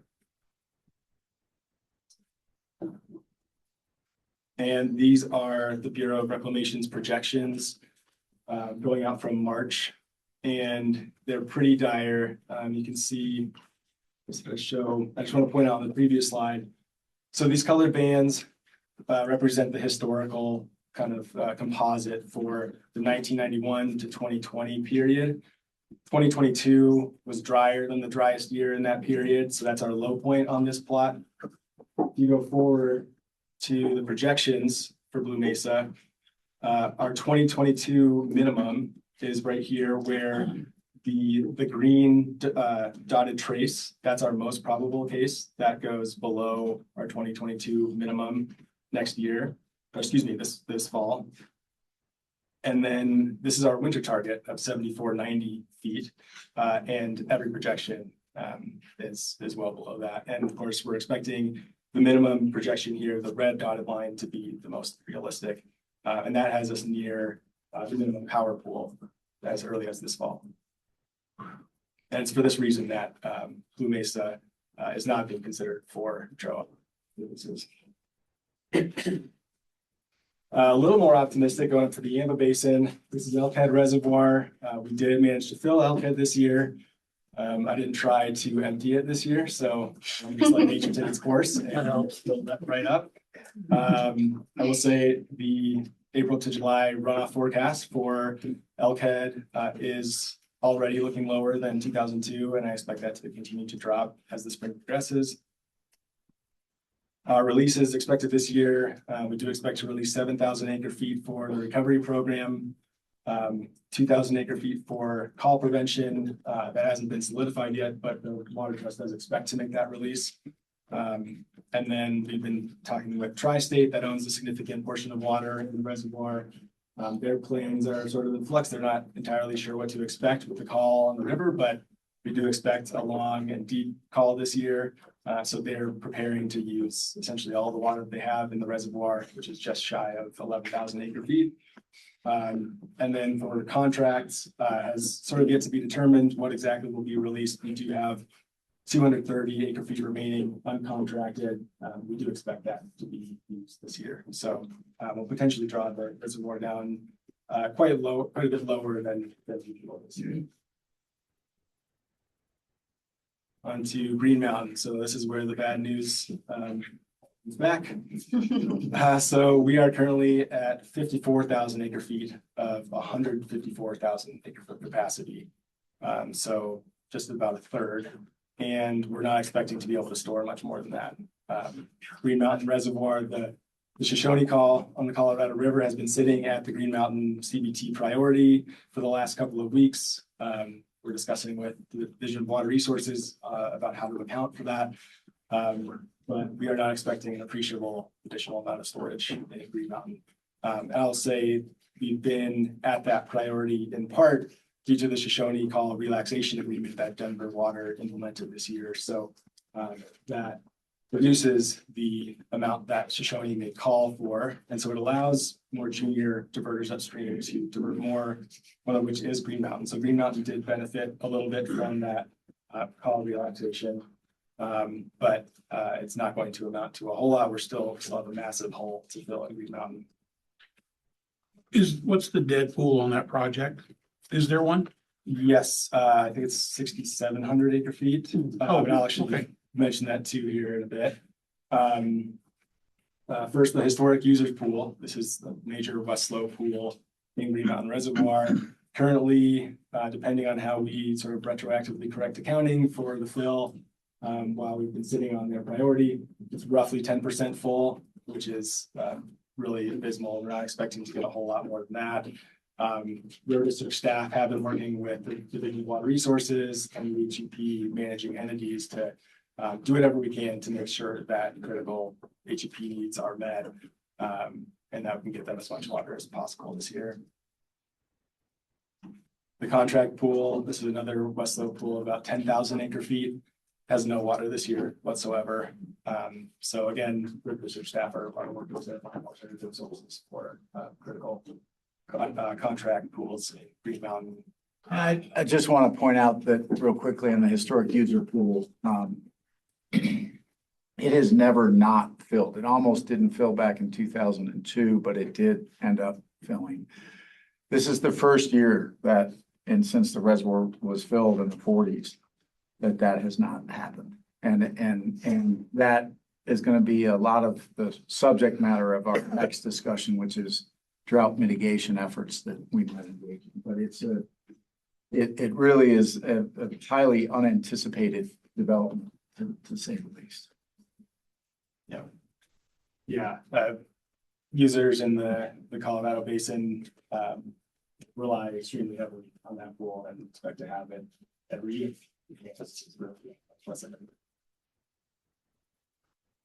The Heaney Slide settlement agreement also comes into play this year, so this limits drawdown rates from Green Mountain Reservoir at certain elevations. We are expecting to hit those elevations later this year. And so there are a number of things that come into play there and things that we can do to mitigate. One option is to pre-position water from Green Mountain into Wolford. So we will most likely be doing that this year. But this could, put a further restriction on what we can take out of Green Mountain. And can you just quickly summarize the Heaney Slide issue? Yes, so the two gentlemen behind you know all about it, but the board may not. Yeah, so the Heaney Slide, don't remember the year that it occurred, but this is a landslide that occurred around the town of Heaney, which is on the west bank of Green Mountain Reservoir. And, it occurs when you draw the reservoir down to a certain level and you draw it down rapidly. And so there was litigation about what to do to address this slide because it was impacting the town. And so the kind of most important result of that litigation is that there's this settlement that stipulates that when you get to certain levels, elevations in Green Mountain Reservoir, that you have to limit the drawdown rate to, I think it's half a foot a day or a foot a day, depending on the level. And so depending on how much water you have to release that year, it can make a significant, be a significant limitation for what you can even release from the reservoir, and can result in water essentially getting stuck in Green Mountain if we don't do things like pre-position water in Wolford. And that happened in 2002. There Yep. was 20,000 acre feet of water from HUP that was there, but you couldn't access it because of this risk of landslide. It's more of a creep. Heaney creep. But the concern is that, well, the thought is that the water in the reservoir buttresses the Heaney creep. And if you draw it down too fast, it will slough or slide and potentially damage some of the homes, or very dangerously could cause gas lines to separate or something like that if houses were to slide too much. And so in 2002, as Raquel mentioned, of course, that was our next driest year.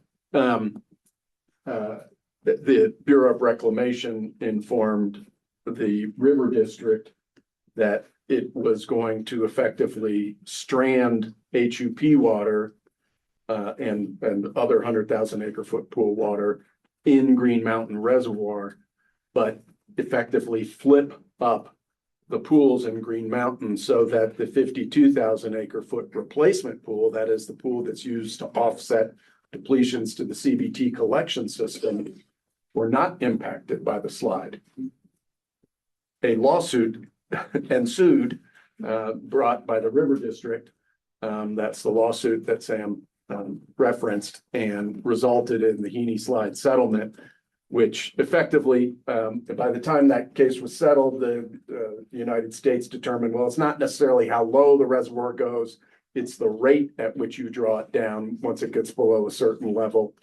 And that limitation, which is still in effect, it drove the parties to resolve the case in the settlement that Sam said. Thanks for that background. Last thing to say on Green Mountain, speaking of the replacement pool, is that the Bureau of Reclamation has been speaking with Northern Water, and as far as we understand it from the Bureau, Northern has agreed to take the dead pool and deliver the losses from delivery of the water in Green Mountain to the West Slope from their replacement pool. Normally that comes from the 100,000 acre foot pool, which includes the VGP, but they have agreed to bear that the losses in the dead pool this year. Which is a great gesture, and I think we appreciate it. I know we appreciate it very much. It's in a normal year relatively low risk, and I think even in this year relatively low risk for the CBT project, because the 52,000 acre foot pool fills first every year, because that is the correct allocation under the operating principles of Green Mountain Reservoir, the CBT project. So we assume it will automatically fill next year as well. Yeah. I don't expect to use a whole lot of it this year. Anyway. Correct. Up to Wolford. So Wolford's currently at 44,000 acre feet of its 66,000 acre foot capacity, and we are not expecting any additional fill. Wolford 18 year on the system, so it's going to call out this on this.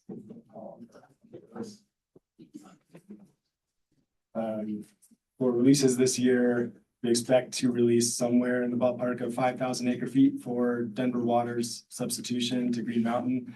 I'm not sure exactly what that's going to be this year. It will depend on how much Denver Water is able to divert. And then we have 340 acre feet in the recovery program pool where we fish. This is a 6,000 acre foot pool that fills the majority of the time. So to be at 340 acre feet is extremely low. This is going to be a drop in the bucket for the 15-mile reach. And then contract water, we have enough water for all of our currently scheduled contracts, and as well as for the next project year, which runs from July 2026 to June of 2027. We do have an additional 4,700 acre feet that's uncontracted but available in the water marketing program. So that's available for drought mitigation or other uses as we see fit. So that'll be a part of the discussion on the drought mitigation. And I would just note that full allocation of that uncontracted water marketing pool will exhaust any carryover that pool would have for next season. But hopefully that Super El Nino will come in for those that we right up. And then if we do release all of that, doesn't change much if we don't, but we need about 85% of average inflow next year to fill the reservoir entirely. The Rudeye, so we currently have 67,000 acre feet of Rudeye's 102,000 acre foot capacity. So again, very low, and we're not expecting any more storage from the minimum probable projection, which must be a projection. So they've likely already reached roughly their maximum for this year. That said, the Bureau does expect to fulfill all contracts this year. Based on their understanding of the FIARC principles. So some of those contracts include recovery program fish pools. So there's the 5,000 acre foot permanent pool. We contract this water through reclamation in Rudeye. That should be available as should the 5412 acre foot pool for the 5,000 acre foot 4 out of 5 pool is not available when Route I doesn't fill physically. So of course, that's not going to be available this year as it was not last year. There's a 2,000 acre foot insurance pool. And this should all go to Green Mountain this year. This is related to essentially the east slopes a portion of that 5412 water. So that's a 10,825 acre foot obligation that water users from both slopes have to provide water to the 15-mile reach. The east slope got their portion of that by drying up a ditch, the Red Top Valley ditch, up in the headwaters of the Colorado. And as a result of that, you can see lost return flows in the river below that ditch. And so in an agreement that I think a lot of us here wish didn't happen, there's this 2,000 acre foot insurance pool in Route I Reservoir to sort of make up for those lost return flows and other impacts to Green Mountain Reservoir from that dry up of that ditch.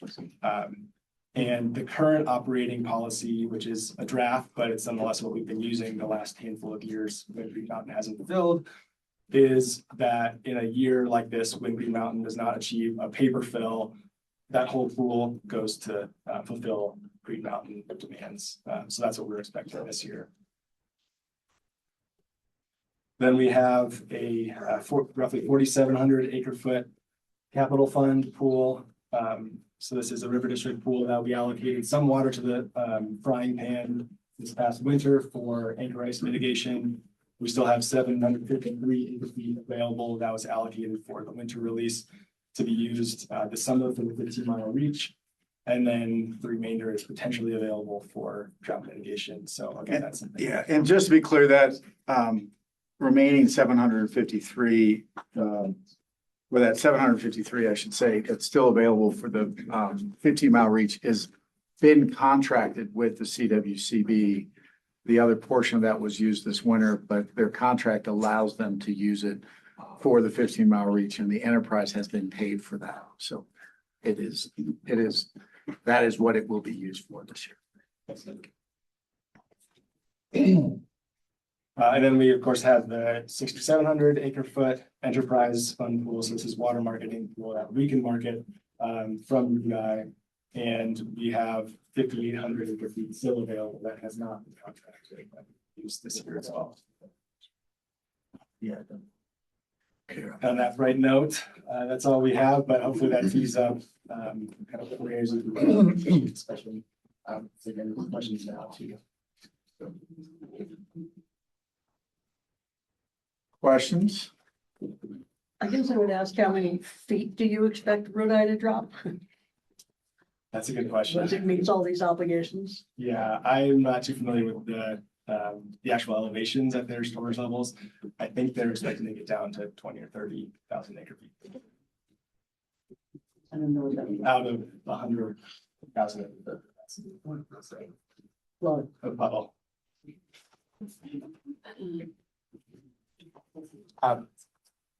Seeing no other questions, you're just stunned into silence. Maybe we should have you talk to the board more often. Just kidding. So, yeah, I might suggest that we do want a lively board for this next discussion. So, Mr. President, even though it is already 6 minutes after 4, I'd recommend a break until 4:15. So that people can get the restroom and walk around, get the blood flowing. This next discussion is about how we might be able to help in certain parts of the district. I'm paralyzed.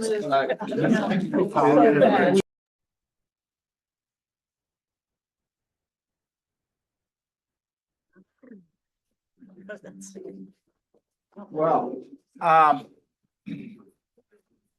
Sam and Raquel, that was quite a pressing presentation. Let's try to avoid ever going that low again, if you can, please. So that sets us up for a great discussion, and I've asked some of our chief of strategy and 3 of our technical directors to come up. They are representing the work of a tremendous number of folks in the district across all disciplines to try to figure out what, if anything, the district can do during this time of drought. And I want to maybe start in reverse. Start where I think, unfortunately, we can, in the areas where we really can't be. And that because we don't have stored water that we own or control or can influence. And I'm going to just call it out right away. The White River shines in that respect. Al has been calling for storage in the White River for quite some time. We understand the need. There, frankly, is very little that we can do there from a water delivery perspective. The question that I would just leave open for Al and for the leaders in the White River is there anything money can do in the White River this year that we can help with from a water perspective? And if there is, please let us know. We don't have to talk about it at the meeting, but we're very interested in trying to help. I think it is a glaring issue, to say the least. Turning next to the Gunnison, we also don't have our own storage in the Gunnison. Luckily, there are remnants of things that we have done in the Gunnison and work collectively with the Upper Gunnison Water Conservancy District with respect to some call protection measures there. The record of decision in the Black Canyon case that Peter and others at the district of DK was a key component of that. Created a situation where the call that used to occur at the Redlands Power Canal down in the Grand Junction area used to really compromise folks upstream from their ability to deliver water. But because of the record of decision aimed at largely at the endangered fish habitat in and around the Redlands Canal area, the flows there, even this year, are expected to be sufficient to prevent that call from coming on and ricocheting back up the river. And that is some work that our district did 2 decades ago or so, and is paying off at this point in time. So the same thing I would just say, Sonia, and Carrie, to the extent that there are things we can do. We are helping with the no call agreement in Erie County financially. But if there are other things that you see in that region where we could be of assistance, if you need somebody, for instance, to try to break up a fight between your water users, call here. Right. No, that was a service. No, I just think it's important to the extent you're on the ground, you're talking to your folks in the counties. Mark, this clearly goes for you all as well. What can we do to help out your local population and your water users? It is critical here, and to the extent, for instance, that there are unprecedented calls on domestic water providers, is there a way we can help out navigating augmentation contracts with their with the reclamation in either Ridgeway or their Aspinall unit or elsewhere? So just trying to figure out ways to be creative. You'll note that this memo doesn't spend a lot of time talking about. When reading this, I did have a couple ideas I'd like to bounce off staff tomorrow after our meeting. Fine. Excellent. But have some ideas jot down for this year. Emergency, we have to do something or else. Yeah, we're very receptive to that. And we're happy to do it tomorrow, Harry. I will just say if something occurs to anybody on their way home or in the middle of the night, wait till the next morning and call us. So that's kind of the areas where unfortunately we have less ability to help. The main stem of it, Colorado, is a different situation, and I think we just touched on this scenario where the historic user pool is not gonna fill. And I just want to make sure that everybody has at least a base common understanding of what the historic user pool is. It's, as was pointed out, it's generally supposed to be 66,000 acre feet of water. It was determined that that is sufficient water and I believe they used the 77 drought year as the example, that it would cover all depletions that were junior to the Cameo call that had been developed and these are ag and municipal or domestic diversions and consumptive use between the date of the Cameo call in the 1890s and in 1977. October 16th. October 16th. And the idea is it's supposed to protect the historic users from ever experiencing a call from Cameo. And that, if you go back in time, remember Green Mountain was built as a compensatory reservoir by reclamation because they were taking so much water out at the headwaters through the Colorado Big Thompson project. We wanted to make sure that they kept water available for the development and use in western Colorado. And so that later was determined that 66,000 acre feet of water would be sufficient to protect water users. And in fact, it has until this year been sufficient. This year, so built into that, just kind of teeing this up a little bit more, is that in the early 90s, there's a rather famous and lengthy litigation that resulted in a lengthy and very hard to understand settlement agreement related to the Orchard Mesa check case. So they'll hear a staff calling it the check case. The settlement there said the Grand Valley irrigation districts, 3 of them and the Bureau of Reclamation, so 4 parties have, if the HUP does not fill, they have the ability to declare and Peter, I'm gonna get the number wrong. Settlement conditions inoperative. So they could declare it inoperative. And then they basically say, well, there's no protection for us. We don't get that historic user pool. We're going to declare it inoperative, which means we get to call out, the Grand Valley entities can call out all of those historic user pool beneficiaries above them. Today, we're not quite sure. This is the most interesting piece of this whole thing for me. So we're not really sure of the identity of the historic users. The Division of Water Resources doesn't have an up-to-date track of them.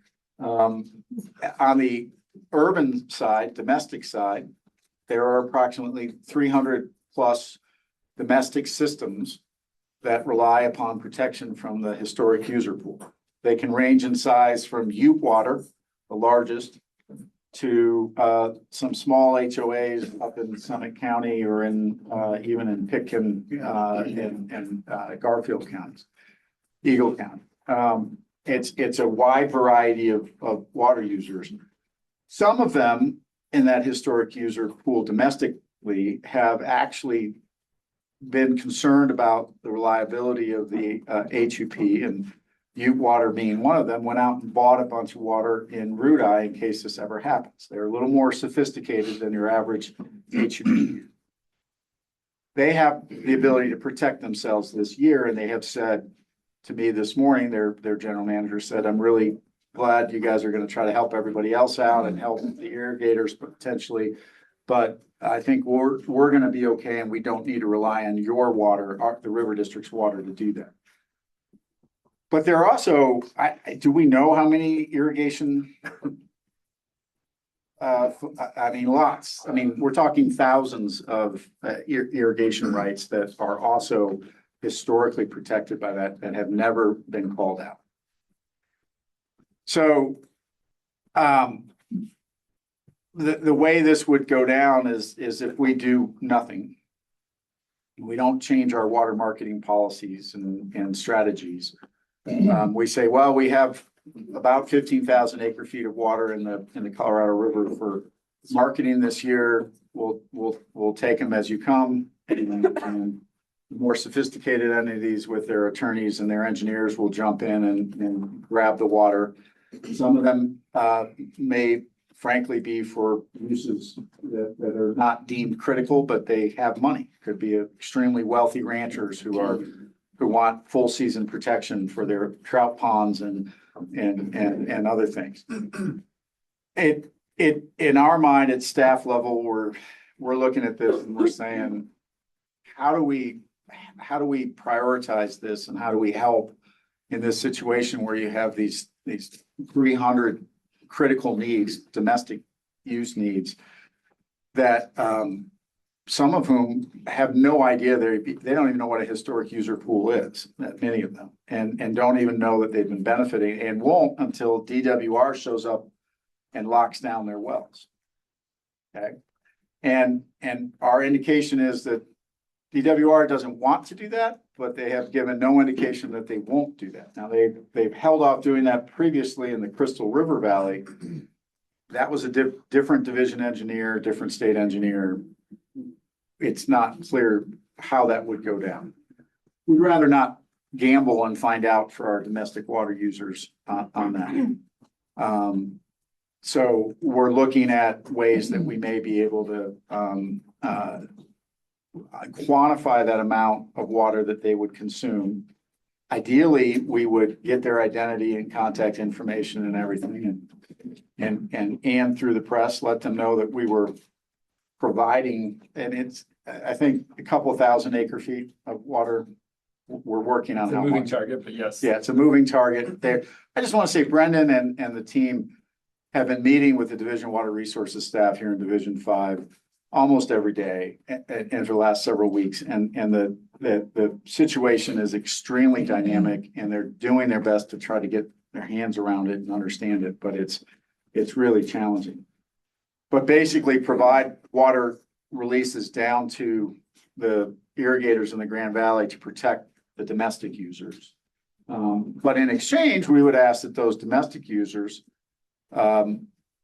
we would strongly recommend, but not require, that they prohibit outdoor water use except for 1 day a week to keep their trees alive. It would be done under probably an emergency water supply plan for public health, safety, and welfare purposes.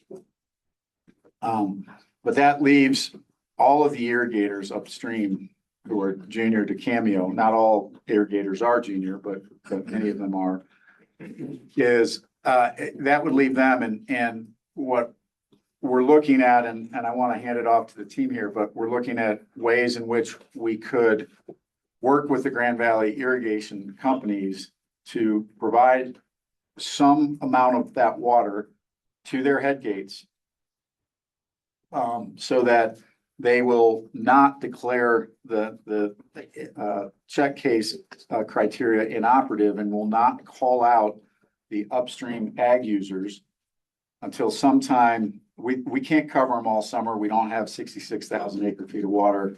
We might, we think we have maybe about somewhere between 12 and 13,000 available. 15,000. Well, 15,000, but that includes domestic. Yes. So somewhere 12 to 13,000 where we may be able to provide it, but we'd like to provide it in exchange for an agreement not to haul out the upstream ag users until most of them have the ability to grow a hay crop, their first cutting. And then they're all going to be really upset with Sam if that monsoon season doesn't show up the way you said it would. I heard you say it would show up, so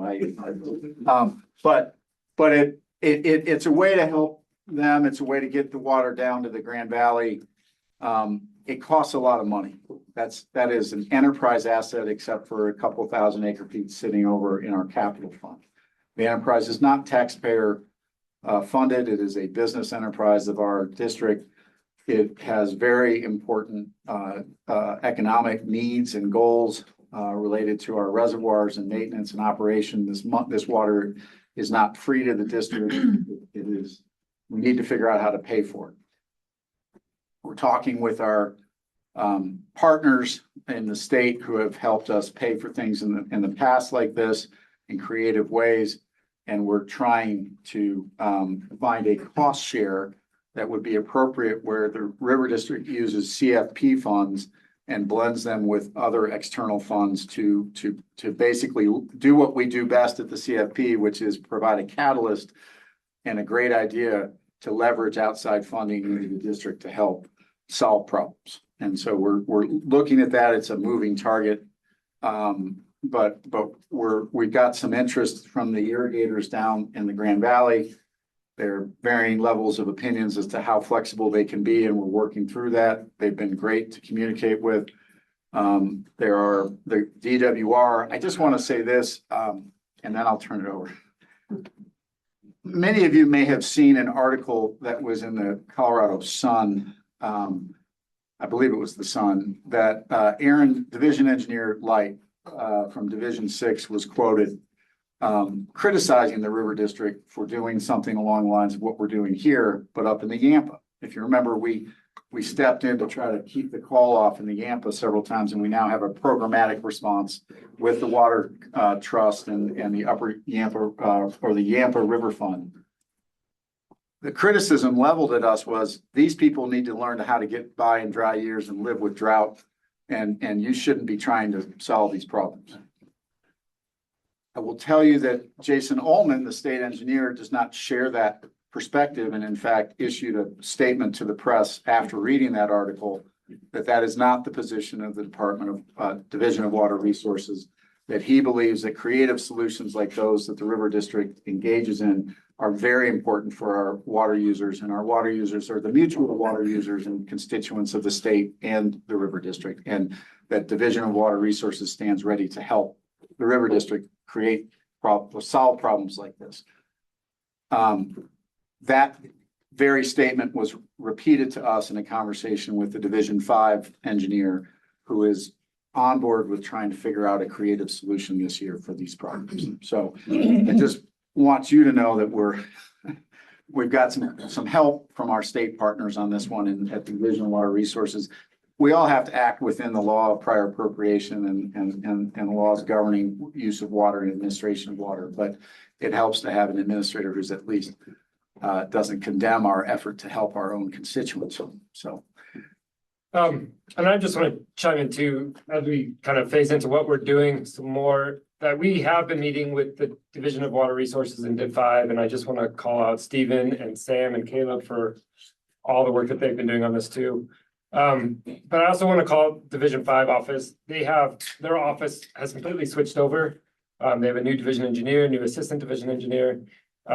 And this is one hell of a year to start without a lot of history at that office. And so, they are learning certainly trial by fire, and they're putting in a ton of effort to try and get caught up. And so just kudos to them for all the effort that they're doing this year. And certainly the time of meeting with us and their willingness to have these conversations. So they're very grateful and they're excited to work with us and to, look at an emergency supply plan to kind of help with some of these areas that we feel are really important. So the domestic use.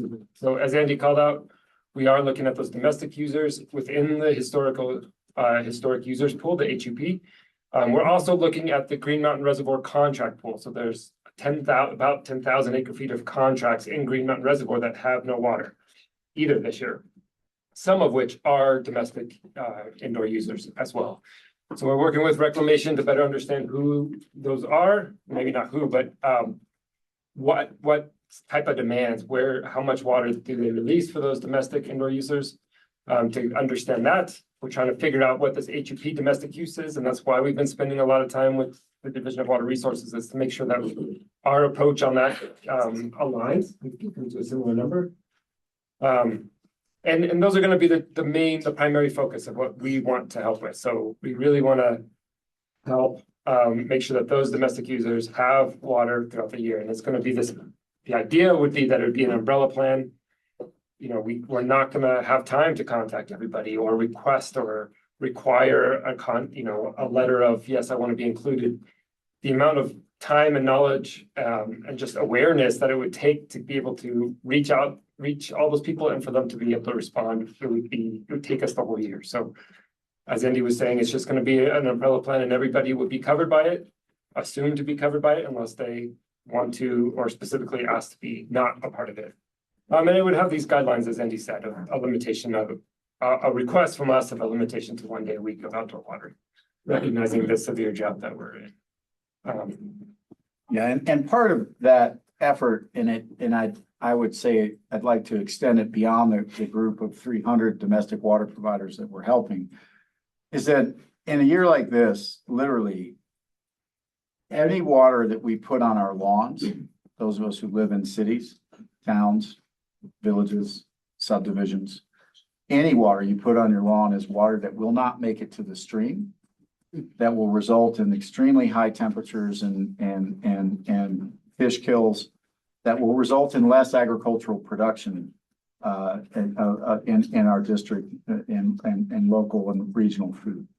It is a time where we should be, as a district, in my opinion, and it's really up to the board if we take it further, but we should be asking our domestic water users to recognize that their lawns can come back in the next wet year.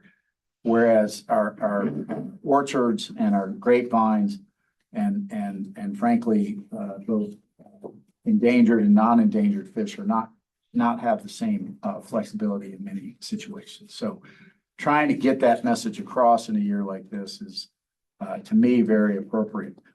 Especially to folks, if we're offering district resources in a collaborative effort, we would hope that there'd be some significant compliance with that. When do you imagine this should begin, the 1 week once a week watering? Well, to the extent that anybody's watering today, it should start now. So Scott, so what's this gonna cost? And are the beneficiaries? So part of the cost is gonna be borne by the Grand Valley because they have rights.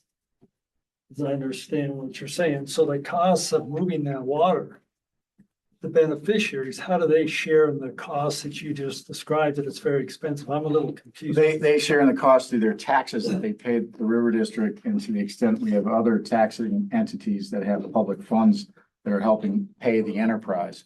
It's their tax money that we've collected that we are using to help pay for this. Okay, so the cost of this, then you're saying be picked up by our enterprise? No, the cost will be picked up by the CFP fund.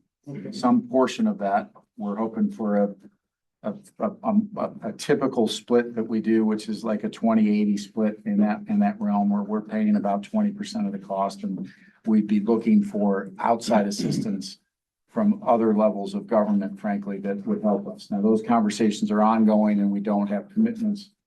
What we're asking for is a green light to continue those conversations, to delegate this to the Water Supply Projects Committee to allow us to continue to move forward and explore this and put this program in, but while protecting the district's interests in doing so.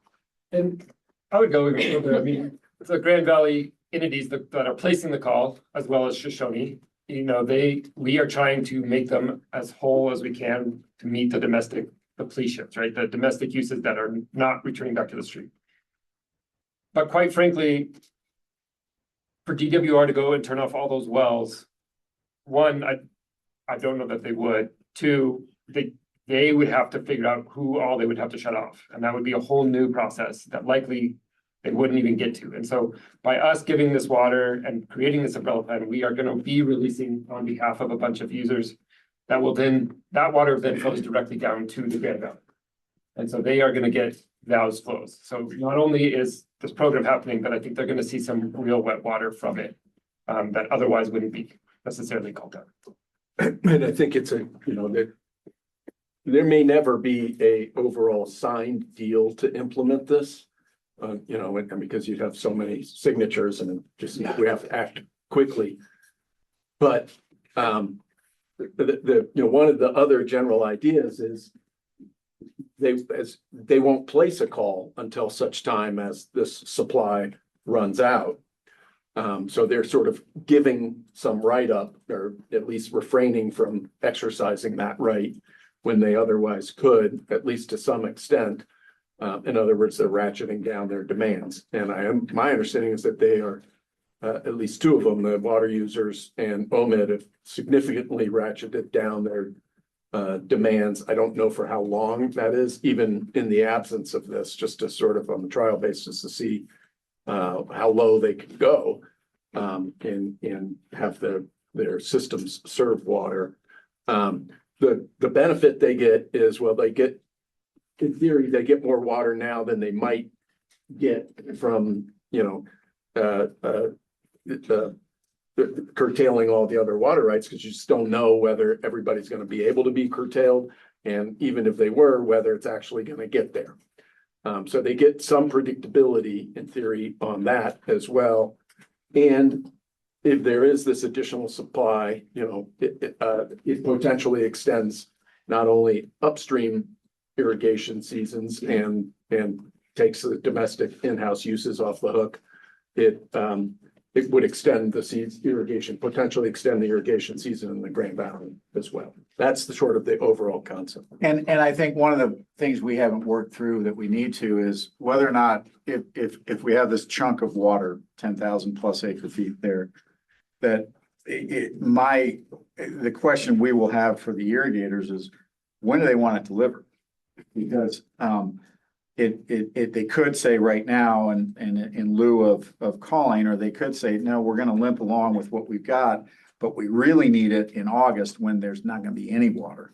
And so hold your stored water until then and then release it for us. And no one will be in priority between our reservoirs and their head gates and they'll get it.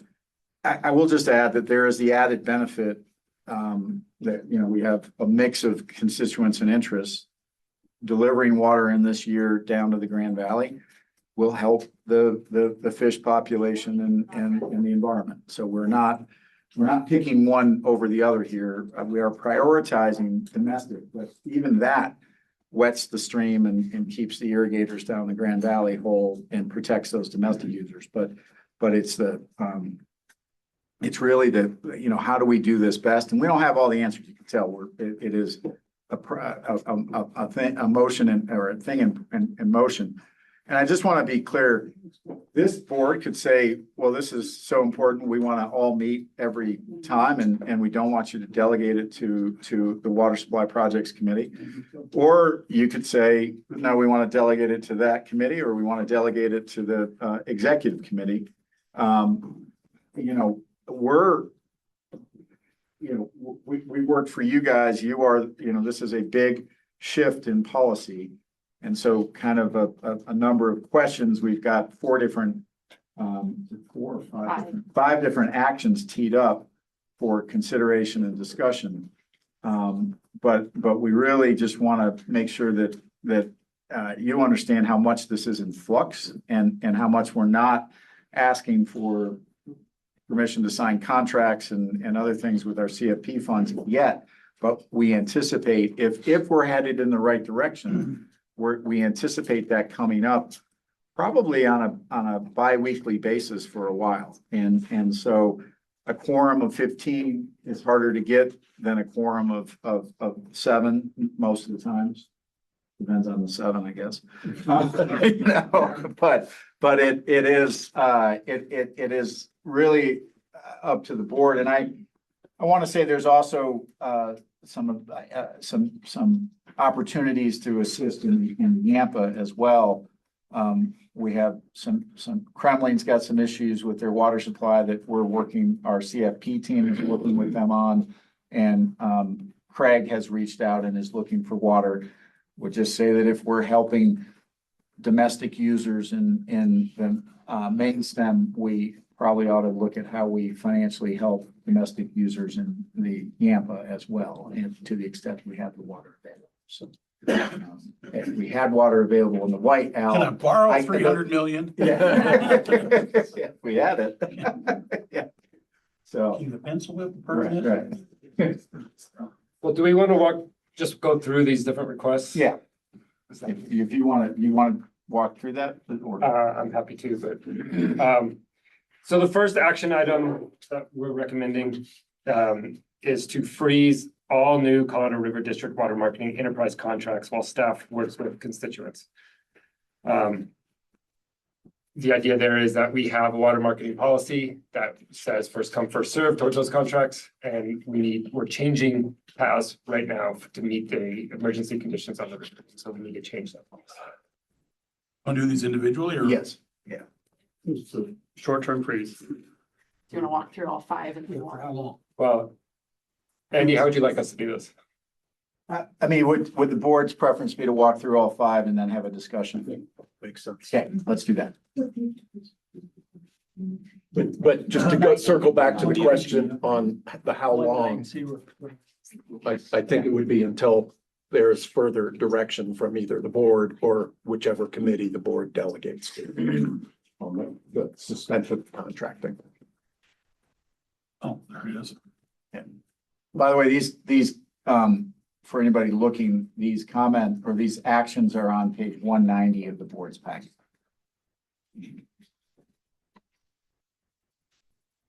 Okay, we're there. Page 190. The second one on that page is basically it's addressing, I'm gonna try not to read them since you have them in front of you, but the gist is that we're going to identify and prioritize the critical domestic municipal water needs while also striving to address agricultural and industrial needs. The idea there is, as we've been discussing, of why we need to do that. I just want to mention there that we're not prioritizing environmental needs, but there's a big environmental impact in all those flows that are released as they go down the river. So as they're going down to the Grand Valley, there's a lot of river mileage that is improved. That's helping with not only flows and space for the fish, but also helping with probably water quality, keeping them good.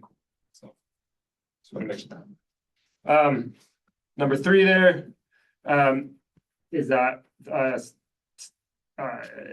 staff request to extend the River District funds and water supplies are being used to protect domestic and municipal uses. And that we're going to limit outdoor irrigation use to once a week. Not that we can regulate that, but that would be the part of offering of this plan is that we would request that be part of the process. The fourth one there is that we would request that the board delegate authority to the water supply projects committees to approve the allocation of any water resources held by the River District Supply in the enterprise and or capital fund. And including, this is just a limitation right now, the entire board would have to act to have a lease in excess of 1,000 feet from our Colorado River supplies or 250 feet from the Yampa River supplies. We'd ask that the board delegate that to the Water Supply Projects Committee unless the entire board wants to meet on a regular basis, but that's and by the way, if we delegate it to a committee, doesn't mean that, I mean, well, let me say very clearly, everyone is welcome to come and you will get a notice of those meetings. They are public meetings. It's just the quorum issue is a little easier. I will say that board members have asked us why we have these committees if we never use them. So this is one of those opportunities.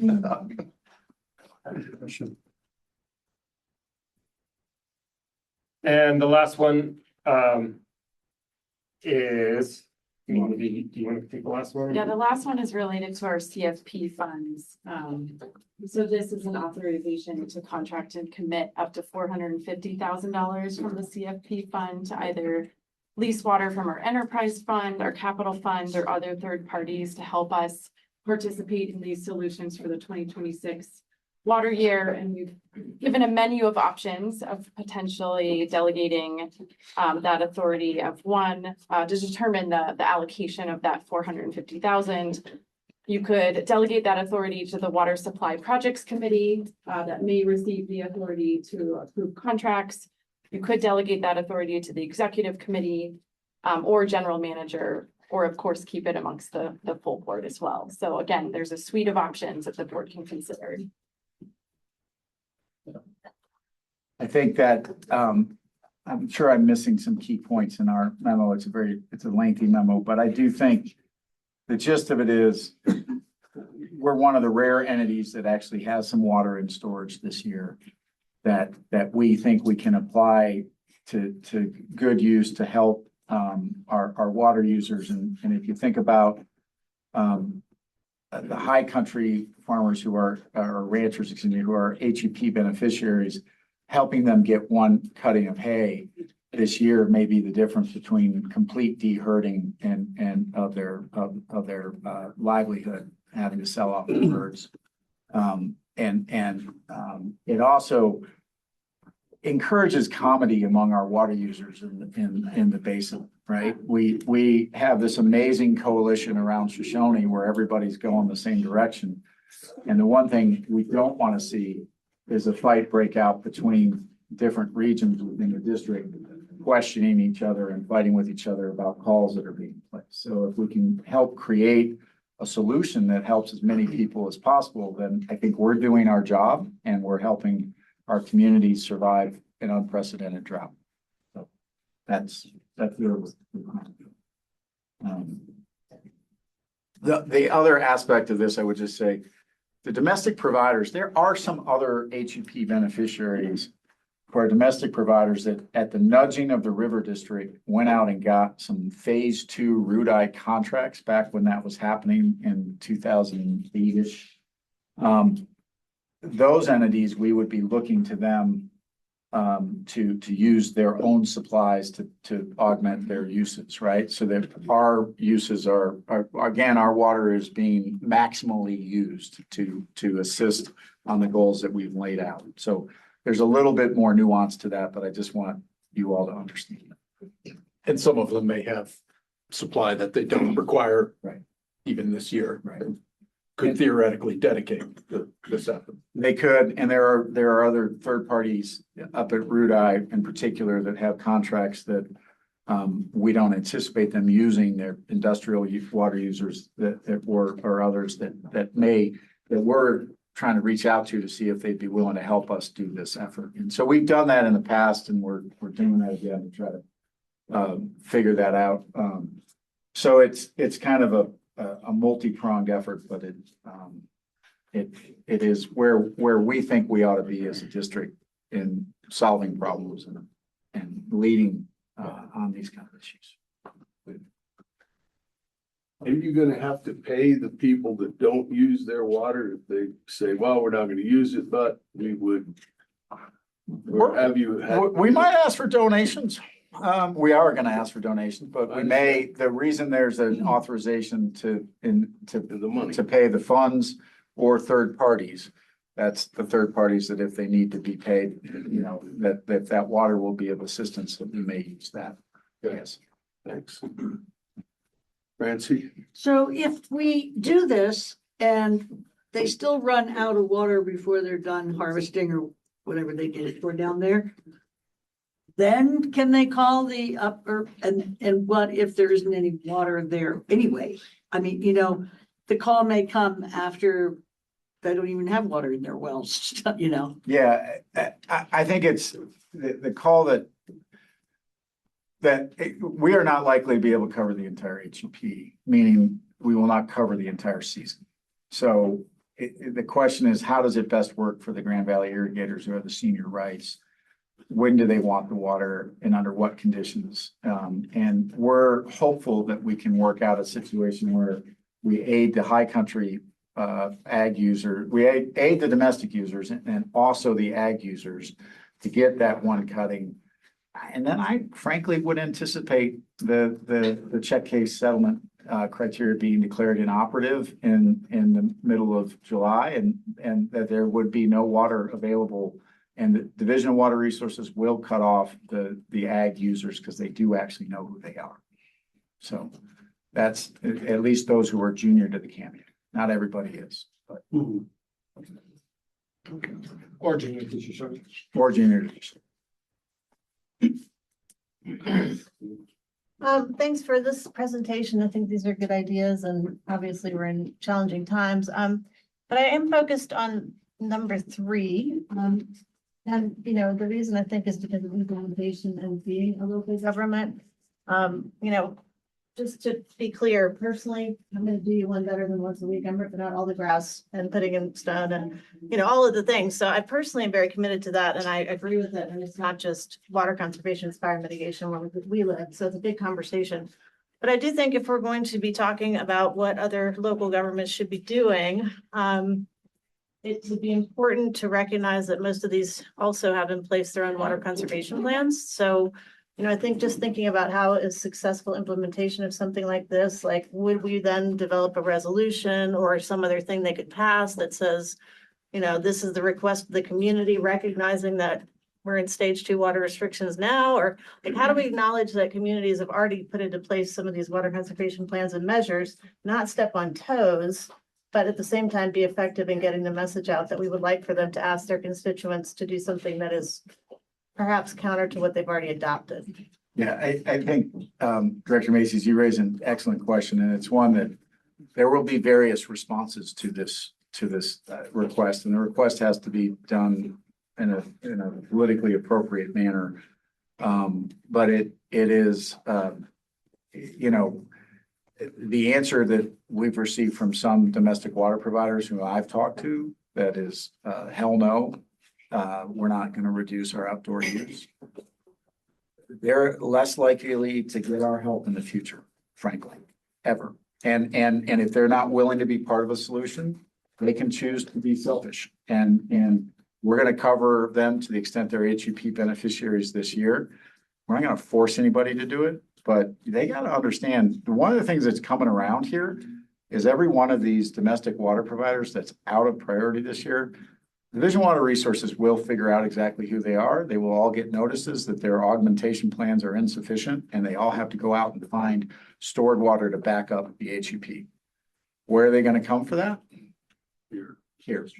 Well, So I'm just, I think the key is, you know, at the end of the day, we want it to be successful and we want it to be implemented. We do. And if we have people who are naturally resistant, giving them some form of toolkit that's, you know, I know this is challenging, but how about you take it to your board, this resolution that's already plug and play? I mean, just making it easy Sure. on people to have the conversation, because I agree with you. I mean, I think also what they're going to be dealing with is how do they deal with all of the people who are asking them where to get the water, right? Yeah. So, I mean, we have to understand the position that people are going to be in when they receive this. Oh, I'd like for you to make this additional change, which I think is for the greater good and I'm fully in support of. But I do think the terms of the conversation are going to be important in talking about drought contingency and, you know, not asking for permanent changes in the way people do their own business would be probably pretty good.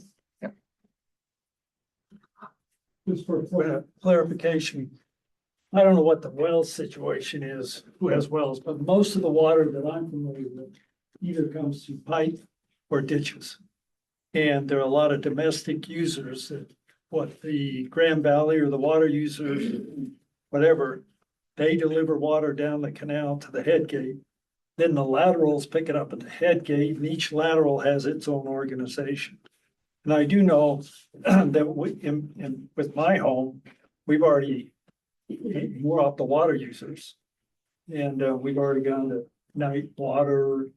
I think we may be twice a week, ready to go to once a week. But what the water users did is they said, here's the amount of water you're going to get at the head gate. And then amongst the residences and so on, you're going to have to get together and communicate. And there's a lot of cooperation going on, because so that the one down at the end still gets water. And so on. There's a lot of seepage down there too. In our particular case, we live on a lake, so small lake, but anyway, so that's how it comes. Eastern Colorado, you see the big wells, the aquifers. Ours is primarily surface water. There may be some wells, but surface. Kathy? Yeah, Brenda, do each of these domestic users have to come to the river district and request water? Or you mentioned umbrella, is it just gonna be available? We had talked about that, but we just didn't think that was practical in order to implement this as quickly as we need to. And so, yes, the latter, more the umbrella plan. We are going to provide this and assume that we're going to have enough water in it to assume that we're covering enough people. And that's why we're working so closely with the Division of Water Resources. And so everybody would be, those HUP and contract users in Green Mountain Reservoir would be protected. That are for those domestic users, unless they want to do something else. So then will they be asked to do any sort of cost sharing? No, this would all be just provided as an emergency plan for them with our funding and with the partners' funding.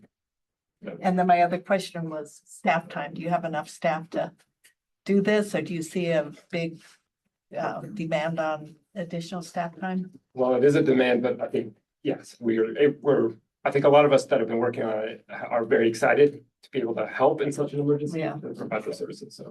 It's also probably less staff time than trying to juggle hundreds of contracts for individuals. Right. Yeah, Okay, the thanks. option of going first come, first serve actually means a whole lot more individual contracts. Yeah. And that would be a nightmare to process. And then a nightmare for Hunter and his staff to figure out how to release the correct amounts every day. And it would be really challenging. That said, sorry to interrupt, but Brendan is being bashful, or I think that they've been working incredibly hard over the last 3-4 weeks since and not just these folks, as Brendan said before, it's everybody on that team and elsewhere have been working really, really hard to try to get this all sorted out to the best extent possible. It's a brilliant idea. Yeah. Carrie? Just a reminder that, the cost sharing, while we don't have all the pieces in place, we are looking to really maximize and leverage our CFP funding. So it's not 100% community funding partnership paying for this, but it's a diversity of funding sources, and that we are in more of a percentage that's similar to the CFP program of the 25% range. So we're working hard on that too.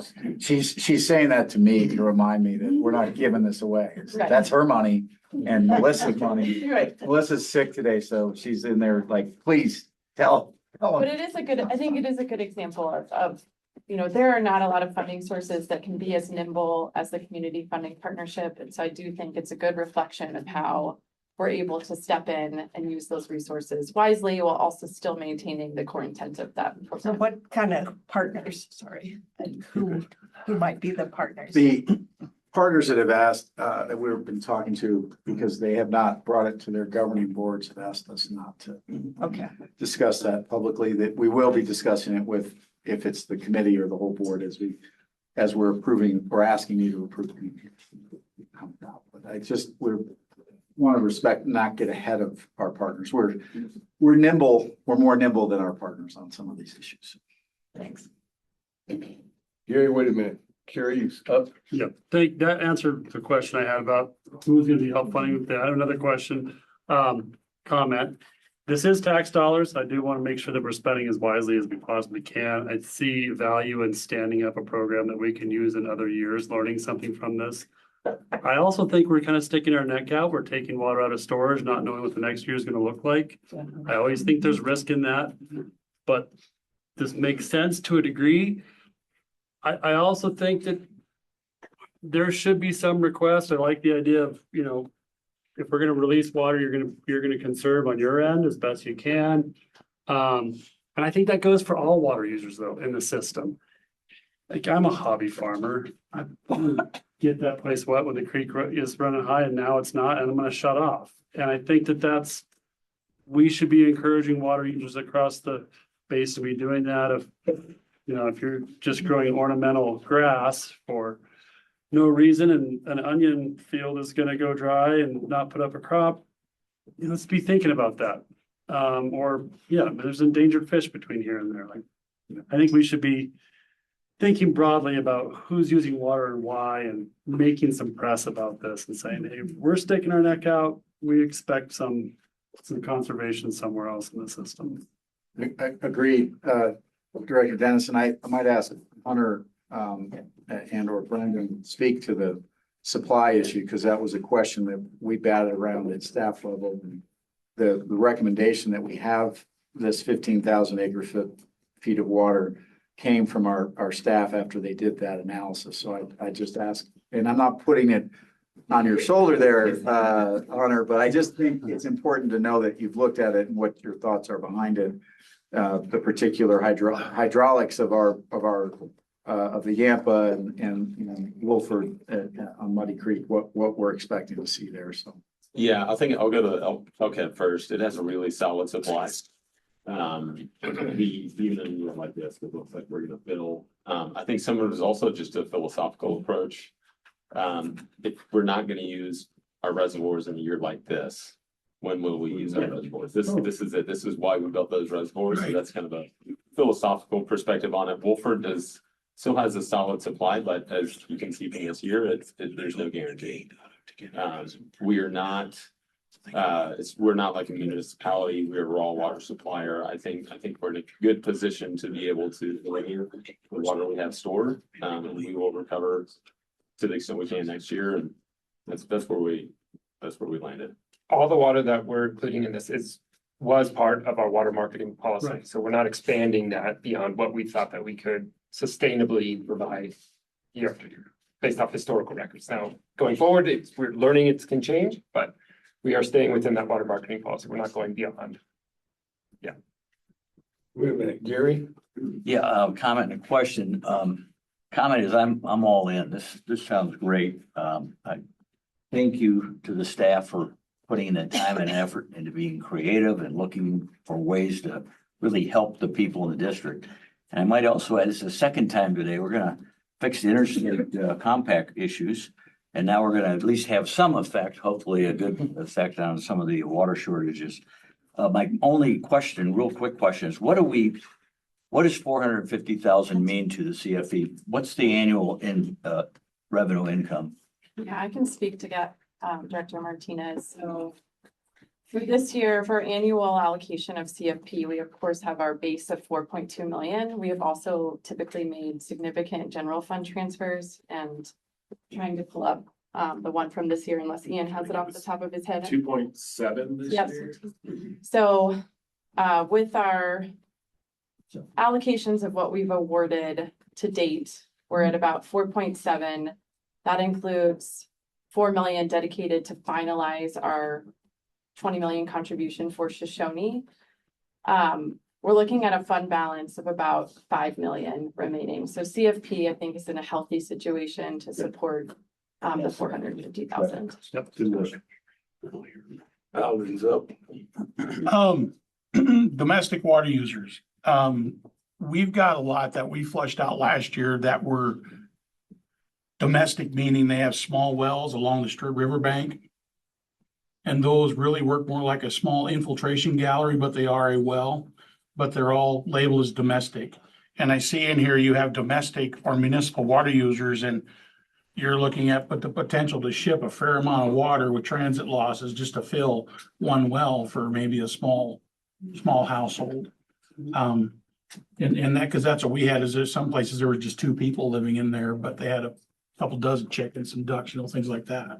But that might be something for in the back of your mind as you're reviewing these individual applicants, that domestic might be a rural small well that just gets refilled when the river's high enough.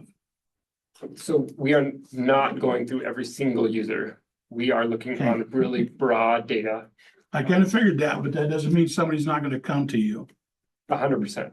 They see domestic, because if I would have done that for domestic, they'd have been beating on my door as well. Yeah. So. Because HUP covered some domestic users, that's why we have those in there, and it's not just municipal. So that's why. But yes, I hear you. But we're really just trying to do a broad brush here. We're taking a broad approach. I get it. I'm supportive. You guys are the experts. Yeah. This is time for the water districts to do their job. And this is also the hard part, because you got to make some hard decisions and you got to check your gut. And you got to go with it and realize that you can't make everyone happy, but you still got to go through to do the biggest, broadest return. And you just got to live with your decision, and hopefully you did it right and learn from it if you did it wrong. But I'm supportive of what you're doing. I'm doing that right now because the White River just tanked even more. And when I said today, it's when it falls sharp, that's what it did right now, today. Yeah. So we're doing some similar stuff for water users, what we can do, but I'm supportive of what you're doing, because you're going to need to be creative and use the tools you have, and that is storage and whatever else you got. So. Francie? I'm just wondering where we're spending the $450,000. What are the expenses attached to this? So part of the authority would be delegated to potentially whichever committee the board would decide. So right now, we would be setting aside that money from the CFP to be allocated as we can come to you with the refined contracts. So what we've been looking at is this 15,000 acre feet that we've identified in supplies from Wolford and Rudai that particularly could benefit this global solution for HUP beneficiaries and other contract holders in Green Mountain Reservoir. That would be part of the allocation that we would be looking at from the We'd be CFP. purchasing that water. We would be essentially using our CFP funding to compensate our enterprise for those contracts. So- Yeah, and I think there may be some opportunities to purchase water from others that might be helpful as well. And I think we left some opening there for those funds to help. Yeah, and we've also mentioned, we're in conversations with the town of Kremling, we're in conversations with potentially some other beneficiaries from ELCED. So we do know there's going to be other situations that arise and that we could use that CFP allocation for potentially as well. Thank you. I'm glad that you're looking at it as an umbrella. One of our former water commissioners up there said this would be a nightmare to administer. Maybe from the ag perspective, there's probably some of us that know where we're at on that we wouldn't be covered. But from a domestic perspective, some of these individuals probably have no clue that they've ever been covered that way. It's probably more of a learning experience for them. It might be something that is sent out to say, especially I could see Blue Valley Acres possibly not being covered by that. That's a fairly big subdivision. They're all wells or a well setup. Groups like that probably would have no clue that they're covered under this. And so I think it's important that that gets out. I would hope that they would, the water commissioners would be a little softer on this simply because of the fact that there's a lot of people that they're stuck. They'd be completely stuck on this, especially from the domestic perspective. And I want to say the Division of Water Resources has been great with our team trying to figure out with good logic, but not exact precision, what the volume of water that is being depleted by these HUP domestic beneficiaries and municipal beneficiaries, and come to an agreement where with DWR that if we provide the water, they won't call them out. So that's where we're kind of in those discussions right now. In a perfect world, the Blue Valley Ranches and others will find out who the River District is and the fact that we serve them and that we're here to help them and that that's a positive thing in their experience and without us, they would have been in a lot of trouble this year. Yes. So. How will they find that out? Well, we're gonna eventually get a list of who is on that, the DWR and our staff has to go through it, figure out how to contact them. We would very much like to be able to individually reach out. It won't happen, it can't happen because of the complexity of it before they need the protection. Right. And so it will happen hopefully in the next several, 6 months or so. I imagine there'll be some media coverage of it as well. Yes. Sorry. Go ahead, Peter. Well, I was just gonna say, some of these water users are, they're not either wholly HUP or wholly contract or their own individual log plan that they developed when they dried up the land that the HOA sits upon. It's a combination of multiple sources, HUP beneficiary, the Green Mountain or Wolford contract, and their own augmentation supply from the water rights that originated on that parcel of land. So I think Director Richard is correct. It would be a real nightmare to administer. In some ways, it's ironic that if you were a brand new development, like last 20 years, you might be better off than those water users that are more reliant upon the HUP that developed in, for example, the 1950s.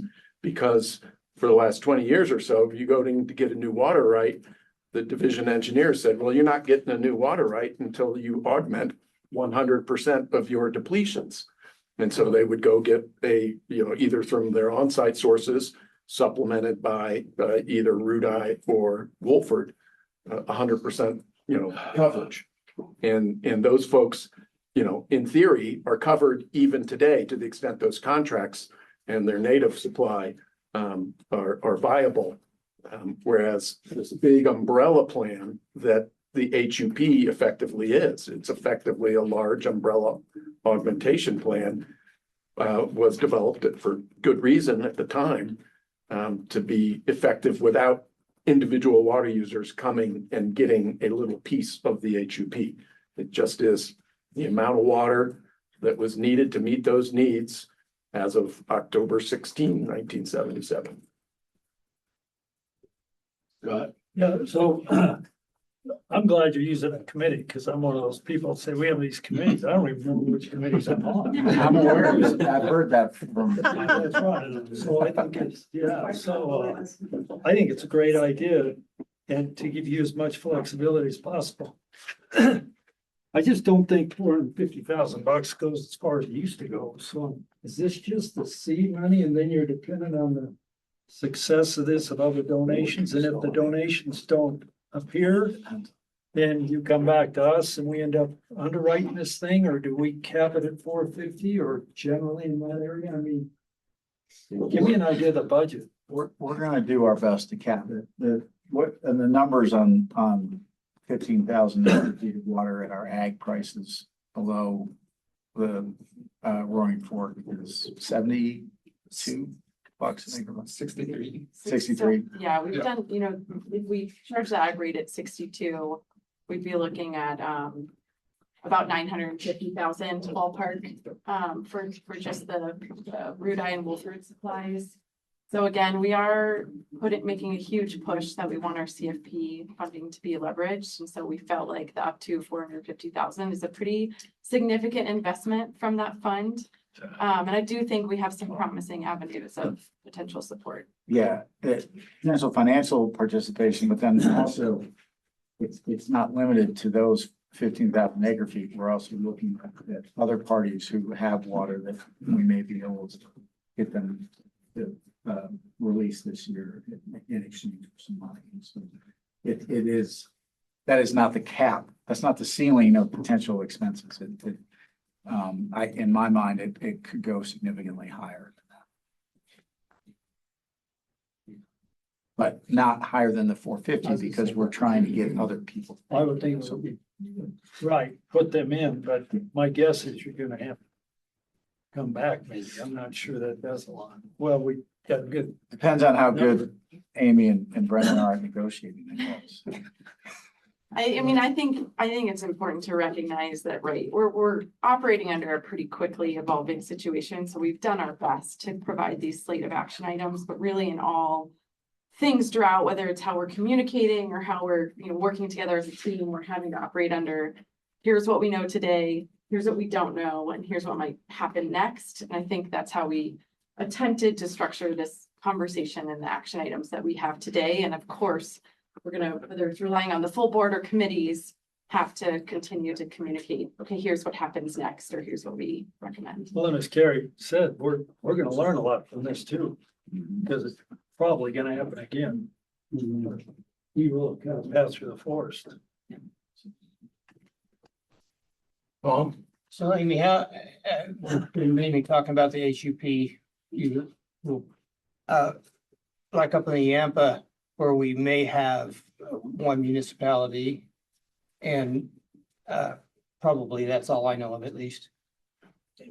Do we really need, and we have the water for them, from what they're saying they need.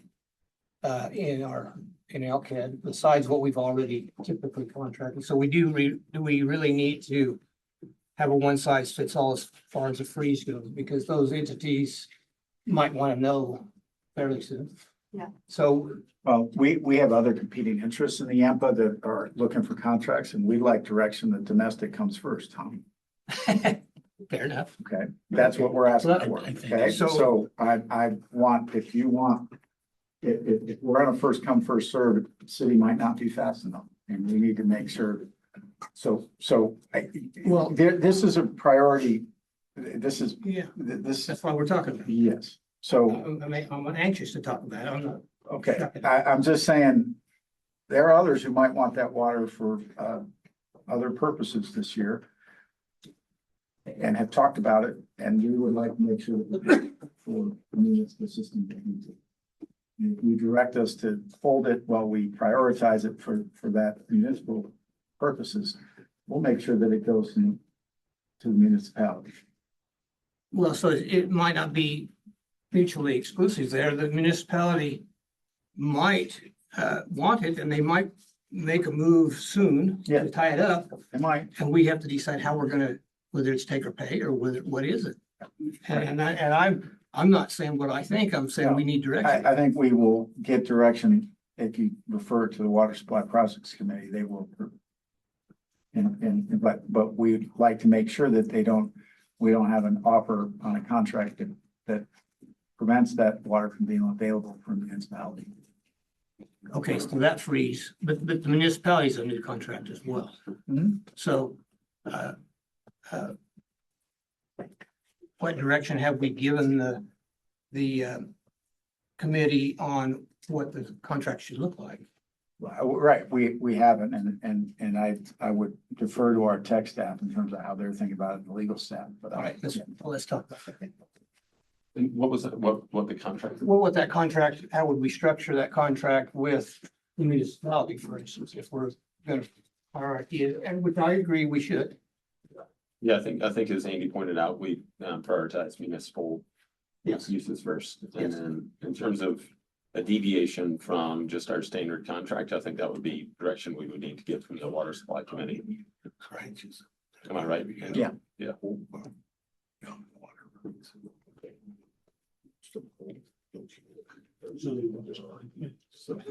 That's a good off the top of my head. Who's on the Water Project Supply Committee? It's on. Bottom of page 20, the Water Supply Committee is, Mark Catlin, Alden Vandenbrink, Carrie Dennison, Sonia Nikki, Mike Rochard, and Levy Hazard. And yeah, it's a footnote on page. Feels like a roll call. Have we met? Have we ever met? We're all like, what? Oh, it is? Yeah. It hasn't met in the last couple of years. I don't think.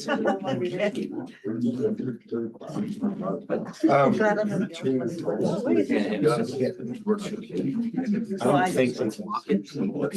never did. I know, I remember these. Okay, sorry about that. If the board is heading towards further consideration of staff's recommendations, I just wanted to point two things out before you make any overall motion or pick them up one by one. That's not critical to me, but I just wanted to point out that in recommendation 4 for action, the request is a delegation authority to the Water Supply Projects Committee. Recommendation 5 is to choose from one of the committees, Water Supply Projects, Executive Committee, or General Manager. Totally up to the board what you want to do there. But if you make the recommendation, if you go with Water Supply Projects Committee for the dedication of the asset, the water supply, and it might make sense to also go with the Water Supply Projects Committee for the authority to make the financial expenditures that are requested in paragraph number or recommendation number 5. That's just a clarification. Yes, sir. And if it goes to Water Supply Committee, I think also that would include the authority to grant a certain amount of authority to the general manager. In other words, doesn't have to go to the Water Supply Committee if it's $2,000 or something. And give the manager as much flexibility as we can. Correct. Well, the manager already has the existing authority and up to $50,000. And I don't think this would necessarily, is not intended to revoke that existing authority. Right. I'm just trying to make sure that. Yeah. The only other point I would make with respect to paragraph 4 is it talks about approving, we have our existing water supply policies that set those caps that we can enter into contracts with a contractor without your authority, 1,000 acre feet for Colorado River Supply, 250 acre feet for Yampa Supply. There's also a much smaller cap for our Eagle River supply, 20 acre feet, I think 20 or 50, I can't recall off the top of my head, 20. There's about 200 some acre feet, maybe it's no, 40 some. 65. 65. Available in the Gulf. 65. My only other suggestion would be put the remaining amount of the Eagle River supply in to paragraph 4. You might choose not to exercise with that authority or enter into any such contracts, but if you're doing this, you at least make that delegation. So how often would the water supply committee be called on to make decisions? That's hard to determine, Francie, but it could easily be every week or every other week. Yeah, so getting a quorum of a committee every week seems like a stretch. Just saying. I imagine our goal would be to try and limit the number of times that we meet, but we are trying to move quickly. Yeah. Ideally, trying to get something started beginning of May, if at all possible. It might be too much of a rush, but I know that's what DWR has expressed their goal would be for us to get something going from the committee. And I think we've heard the general, direction that, yes, this is a good idea, carry forward with that. I think the next time we would ask for direction or action from a committee would be when we have either a critical decision point based on, outside forces, or we have a done deal that we think we can bring in. It could be frequent, as Brendan said, we're hoping to make it not so frequent. So, I would ask too, just for the water projects committee to keep notes on lessons learned throughout the way, just if we have to do this again, that'd be great. And not just don't lose track of those things. Ready for a motion, Mr. Chair? Well, I'm not sure, we've got consultations going on. Sorry, apologize. We're good. All right. You want to do these one at a time? In my own mind, it makes sense to do the whole kit and caboodle at once. Very good. All right, then I will move staff recommendations 1 through 5, adding the Eagle River supply to number 4 and designating the water supply project committee for. Second that motion. Or Gary seconds. All those in favor, say aye. Aye.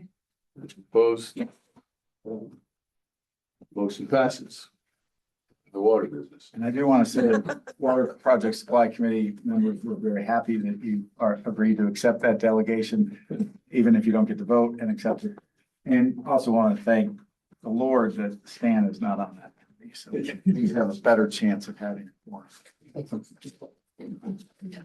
Sorry. Just when you thought your life was going to simplify a little bit more. And thanks, you All right, guys. This is really. With that, there's a tremendous amount of work that's gone into it. The amount of work ahead of us is huge. I want to just lead in a round of applause for the team that's been working on it.